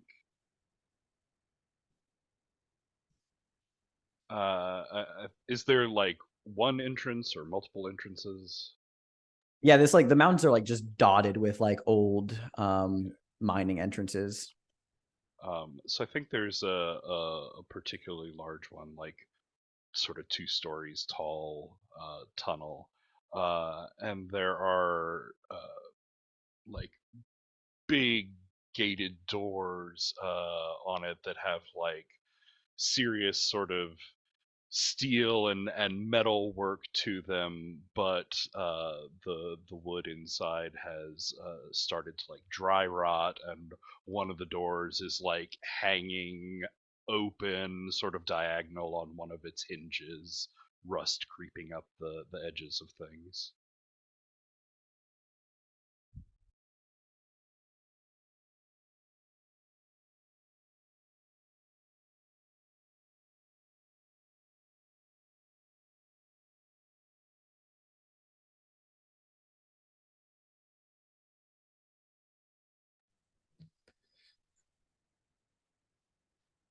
I think there are old rusted machines, the likes of which technology, the current crossing town has not seen, but like older, bigger machines for digging out just like giant swaths. I mean, a wheel the size of a 2-story house with giant scooping, just like several backhoe shovels on it that would have been attached to like a giant crane that's now of course been rusted and is now unusable. And even if it was, I don't think anybody actually knows how to operate it.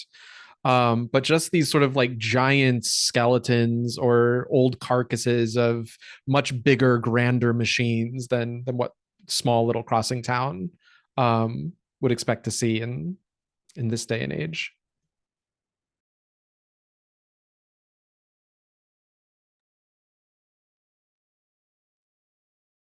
Think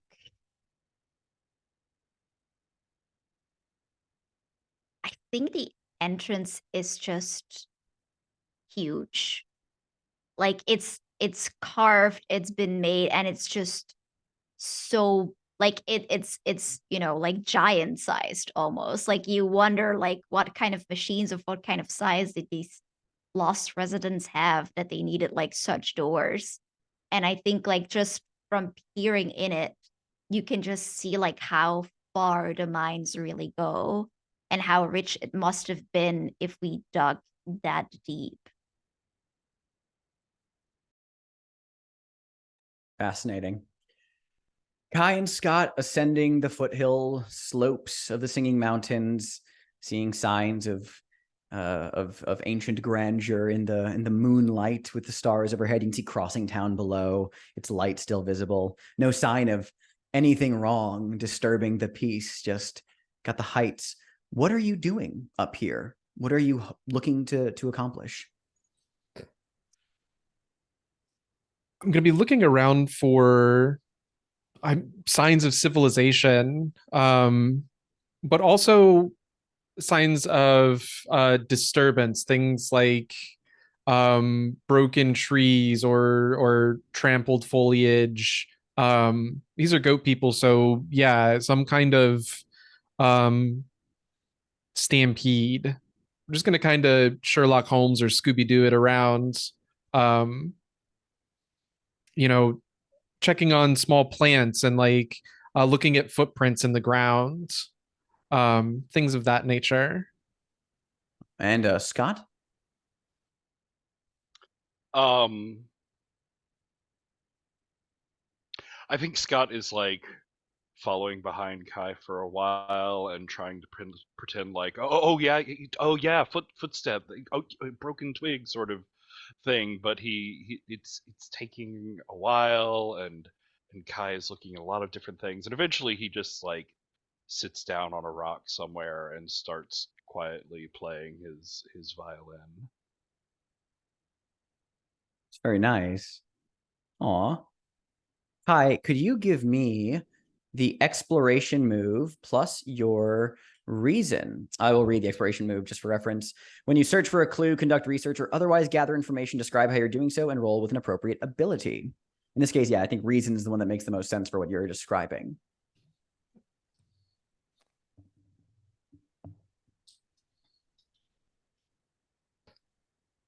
Do I want to take cramping your style? That's from your move. Yeah. I'm wondering if Scott's cramping my style. Can you read the move out loud? So anytime you can get advantage on a die roll if you take the following condition, cramping your style. So yeah, I mean, see that it's it's your condition, but I can see that. The line before it is, you may live in Crossing Town, but you sure aren't going to die there. There's a wide world beyond the borders of Moonlight Vale, and you're determined to see it. I imagine there's got to be an extra weird feeling between Kai and Scott, as Scott is someone who had that life in the outside world and has chosen to come here. I also think that, the picture that we're kind of starting to paint with Kai with like presence -1 is like he's really not a people person. And like I think he was low-key hoping to just like have some time to himself, enjoy nature, go on this mountain walk, and now he's got to babysit. And now the person he's babysitting is playing a violin. So yeah, I would like to take cramping your style. Absolutely. You had advantage on the roll. Take that condition.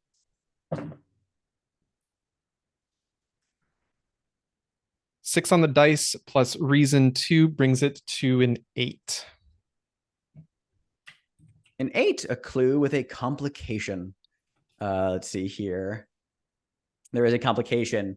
And I think I know what I'm going to do because it'll be a really fun cliffhanger for the session. So, and then you can think if you want to open a gate to bump up that roll later, which we can talk about next time. But for now, I'll get your clue first. Backed by Scott's music echoing through the crags and rocks underneath the stars up here in the foothills. Let's see here. And I think it's obviously that town song that he learned earlier this evening. Very nice. Playing with Valerie earlier, yeah.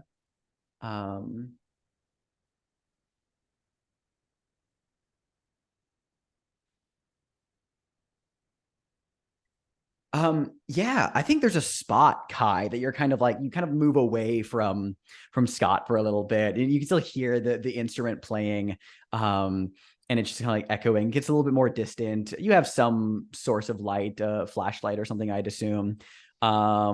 kind of like looking over, like you find these like small little hovel caves. You're not particularly high up in the mountains. You'd reckon that the goat folk probably like lived like deep in the range proper, but if they moved this far out, I mean, they may have left signs of passage. And you find this little like hovel shelter overhang in the rocks that you feel like you're pretty sure that the goat folk may have took shelter in here at some point in their migration or pilgrimage, whichever it may be. Looking around, here's your clue. On the cave wall, you see there are crude drawings on the cave wall that have been done depicting a squat, bearded creature with very angry eyes and a lopsided crown. The letters N, O, M, and E are written beneath its hairy feet. And at that moment, we cut over to Scott playing the violin, and you're kind of moving back on your way, having spotted this and are looking around. We hear like the faint kunk of what sounds like a xylophone almost. And I feel like we see like Scott like pause, like listen to that, and then be like, is that a xylophone? And then you hear and you're just like, you play the instrument like alongside, and then it echoes back. And it's kind of like, oh, okay, that's weird, but okay. And coming over like from like a nearby mine entrance, in like old, thick, sturdy like boots, and just wearing a kind of like flickering candle miner's hat atop its head, is just a kind of like bony, like just full bleach white skeleton that has stumbled out of the mines into the mountains this morning. And you realize it's the source of the sound. It looks at you, and like Kai, you kind of turn the corner, you see this as well. The skeleton looks over, like, and like lifts up like a pick and just begins like shambling your direction as like two more skeletons come out of the mine as well, drawn by Kai's or Scott's music, and there are now some skeletons charging after you on the mountain slopes. I think we'll end the scene there. We'll let you. We'll have that cliffhanger. Let's go to stars and wishes, everybody. Stars are things you liked about the session, whether you want to spotlight a particular moment or role play anything at all you want to call out. And stars are things you're looking forward to, whether they be mechanics or just moments you want to set up. So yeah, whoever wants to go first may go ahead.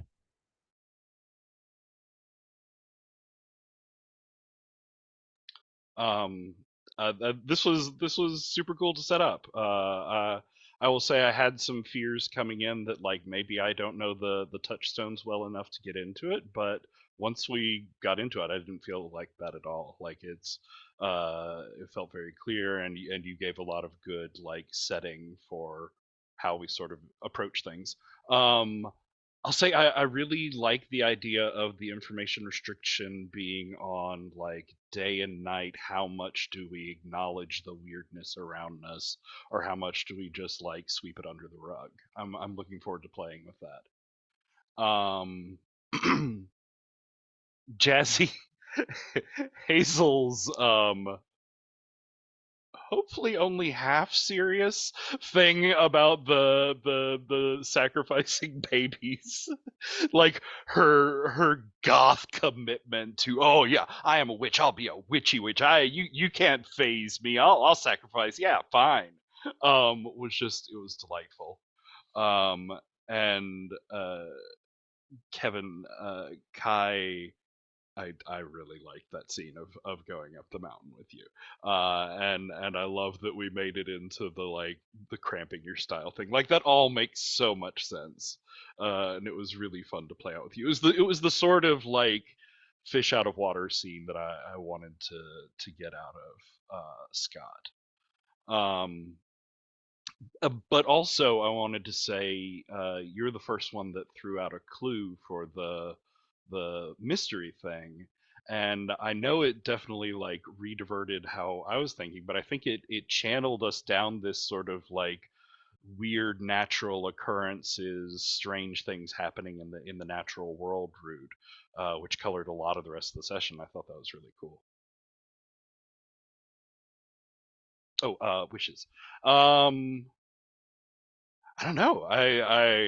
The skeletons coming out of the mine seems very exciting. I'm curious to dig into the weird and sort of magical aspects of the world while we have time before the sun comes up, because then everything goes back to being normal and it's jelly and streamers down everywhere. I want to see the weird while we're here.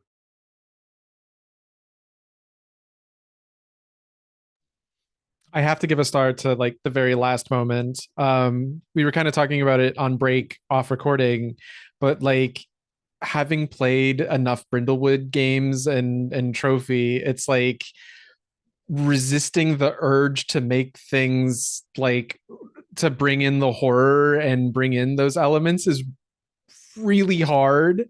But there's something about the way the skeletons were described. Maybe it was the xylophone bones, maybe it was just like the little miner hat, but I'm like, oh my god, Minecraft skeletons. And like in there it was like, oh, I'm here now. I absolutely am locked in, and I can't wait to see like the cozy version of Brindlewood horror.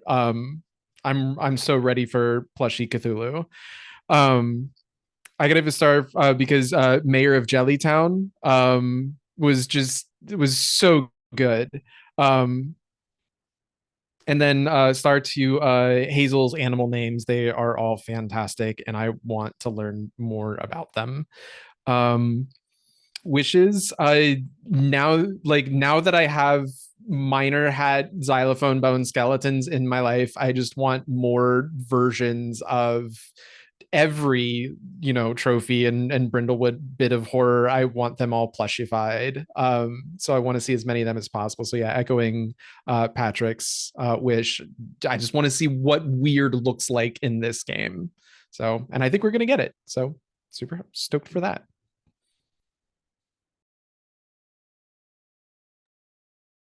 Yeah, stars. I mean, echoing what's already been said, but also for Kevin, I really liked the dynamic that you set up with Val, like very quickly, like that big brother vibe was really coming through, and then like the very defensive, like whatever, I'm not your dad, but then like the absolute silence was really hilarious. Um, and also a star for Alex. Like I thought the way that you played Val was like really, really funny. Just, like these super dramatic teenagers, like, the most interesting thing was the clouds. Just like so pitiful and it's so funny. That was great. Yeah, for Patrick, I adore Scott's himbo vibes. Like he is trying so hard, and I love that for us, and I love that for him. And I think like that fish out of water that you're doing it really well. Like you just get like this very earnest sense of somebody who like trying really hard and just like wants to be this best version of himself, but doesn't quite get there. And it's very fun. I think you're absolutely fantastic at like the octopus scene as well, like with the sandwich. That was absolutely fantastic. I think you've been like doing so great at like making it weird and funny. I think that was absolutely, absolutely fantastic. Yeah, for Alex, I love all the NPCs that you've been playing. The you are a delicious dessert. Hush. Like that was gold. Absolutely wonderful. I already shipped them. I also really Good, love because they're married. Yes, I love them. I love the absolute indignation that you put on the word firstborn. It's like the absolute like, how dare you? I thought like that was a really fun scene to just like kind of vibe of each other, with Hazel being like a bratty, annoying, like I take myself too seriously. Because I realized like very fast, like I don't think I cannot bring in the horror, so we're just gonna bring in the horror in like a funny way. Like she's gonna be like, she's gonna try to be the really creepy goth in this pastoral cottagecore version, and it's just going to look very silly and it's not gonna work. So that was really fun to kind of get that in. And I loved how like easily you rolled with the divination at the end, and then like the magic move and everything. That was really, really fun. Very excited to see where that goes. For wishes, I'm very intrigued by like this tutorial setting. I'm very like interested in when we are going to introduce what information. Um, I'm also like intrigued in how much information it's going to be, that it felt like it was overwhelming at first. So I'm like very interested to see like how that's going to gradually build up. I'm also I like that it seemed like there's two types of questions. Like there's like day questions and night questions, or like the jamboree thing and then like the oddity job. So it's like sort of the two vibes. That's really interesting to me. So interested to see if there's like more of that, or if that was like a tutorial version, or like how that kind of vibes with each other. Um, Other than that, yeah, I'm also intrigued that we start out like not knowing each other. So I am very interested to see like how are we going to get together, because like a lot of CFB is you kind of tend to go out on your own because it's like easier to get more clues, and everybody has like different fields that they're good at. So I'm very intrigued like how are we going to make it so that these three people decide like, oh, we need to be the watchers, we need to be together, like this is a thing. I'm very, very hyped for that. Yeah, stars. I mean, this was a really fun session to play with y'all. This is like the first really like proper like in-depth Moonlight Vale multi-session playtest, because we've only ever done like one shots before. I mean, like start out of the gate to like there's a lot of like even with this new kind of like tutorial thing that we've put in here, it's a lot of like it's a lot of setup. You're not really doing a lot of actual mechanics for a while, but it felt good, like because it was like you guys were doing really like this, the narrative felt very strong. So like star to how you guys narrated just kind of these like these first few prompts of setting up at the bonfire.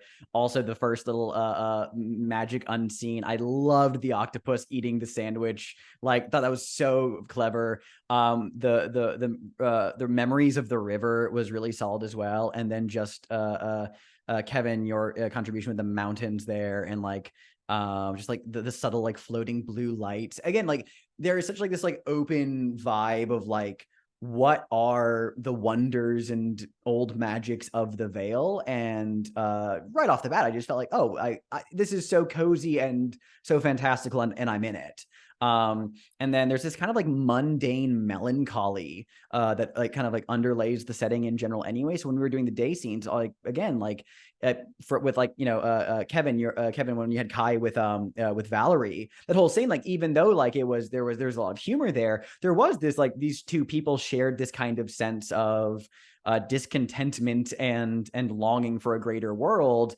And it's like it almost felt like Kai's was beginning to butt against Valerie, because Valerie is so indignantly rebellious, whereas Kai is at least letting himself enjoy certain parts of his life here. So I don't know, it felt like this kind of like looking at the youth with kind of like sense of like, I wish you were happier. Like I really do. So that was a really solid moment. Yeah, I really loved playing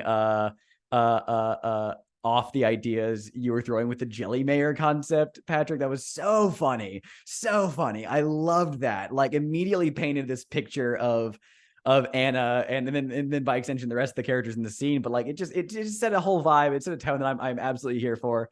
And yeah, again, Jazzy, fun fact, Meg, my co-writer, and I love role-playing Marlene. Like Marlene is easily our favorite like side character of the roster that we just love role-playing. She's so sassy, and just like then truly having a kind of like rebellious goth protege to kind of like spar with her is so good. I love the just being like the firstborns being like no, and being, I read it in a book, it had an eye on it, it was written in calligraphy. That was so funny. I loved that. All around, everyone was just killing it with their responses today. I really feel like the vibe was there, so that was exciting.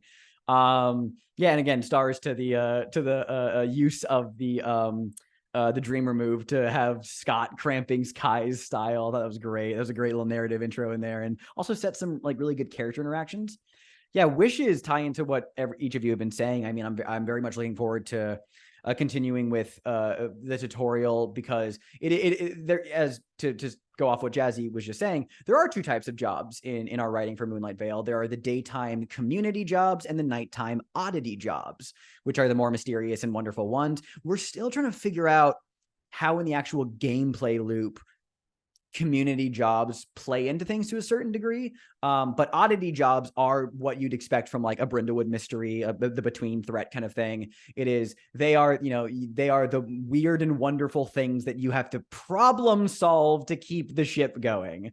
So once you finish this oddity job, that there's a little brief thing that will be the hook into the rest of the game. Like, this is because this will lead to the founding of the community watch.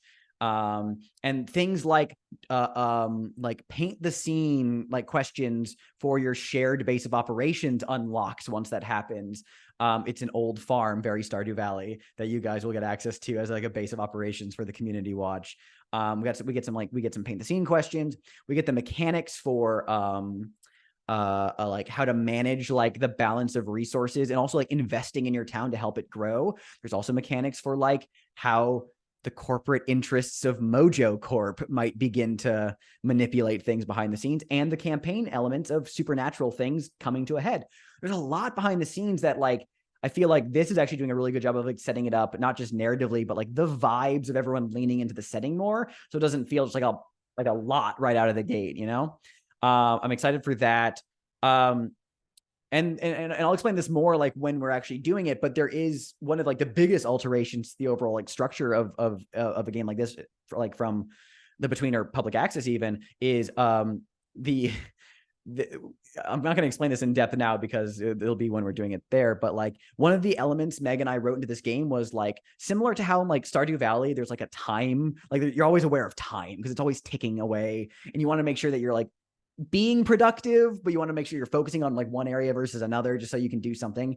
The way that the unseens work in this game is that actually once you're in it, like once you're the community watching of every other thing, like each day you guys choose, what are we focusing on as the community watch? Are we focusing on the daytime or are we focusing on the nighttime? And that'll be the phase of play that you spend the most amount of time in for that cycle. The other phase is given the unseen of like, all right, you know, we want to focus on the nighttime this time. So we're going to just breeze through the day. We have to keep our heads down. We have to get work done so we can afford to like have the time to do this later.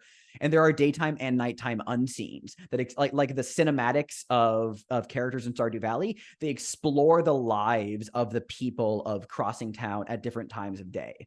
So that's that mechanic. I'm very excited to explore that based on the prompt responses as well. So I'm really excited for the next session, and also for you guys to get your first supernatural clue on a 12+ when exploring things, because then we can start doing some campaign sheet stuff. I don't know. It's a 4-part, but I'm already just like in it for like all the moving parts. I want to see them. Give them to me now. So yeah, that was great. Thank you guys so much. Any other stars or wishes before we wave goodbye? All right, then. Let's all wave goodbye to the camera. Bye.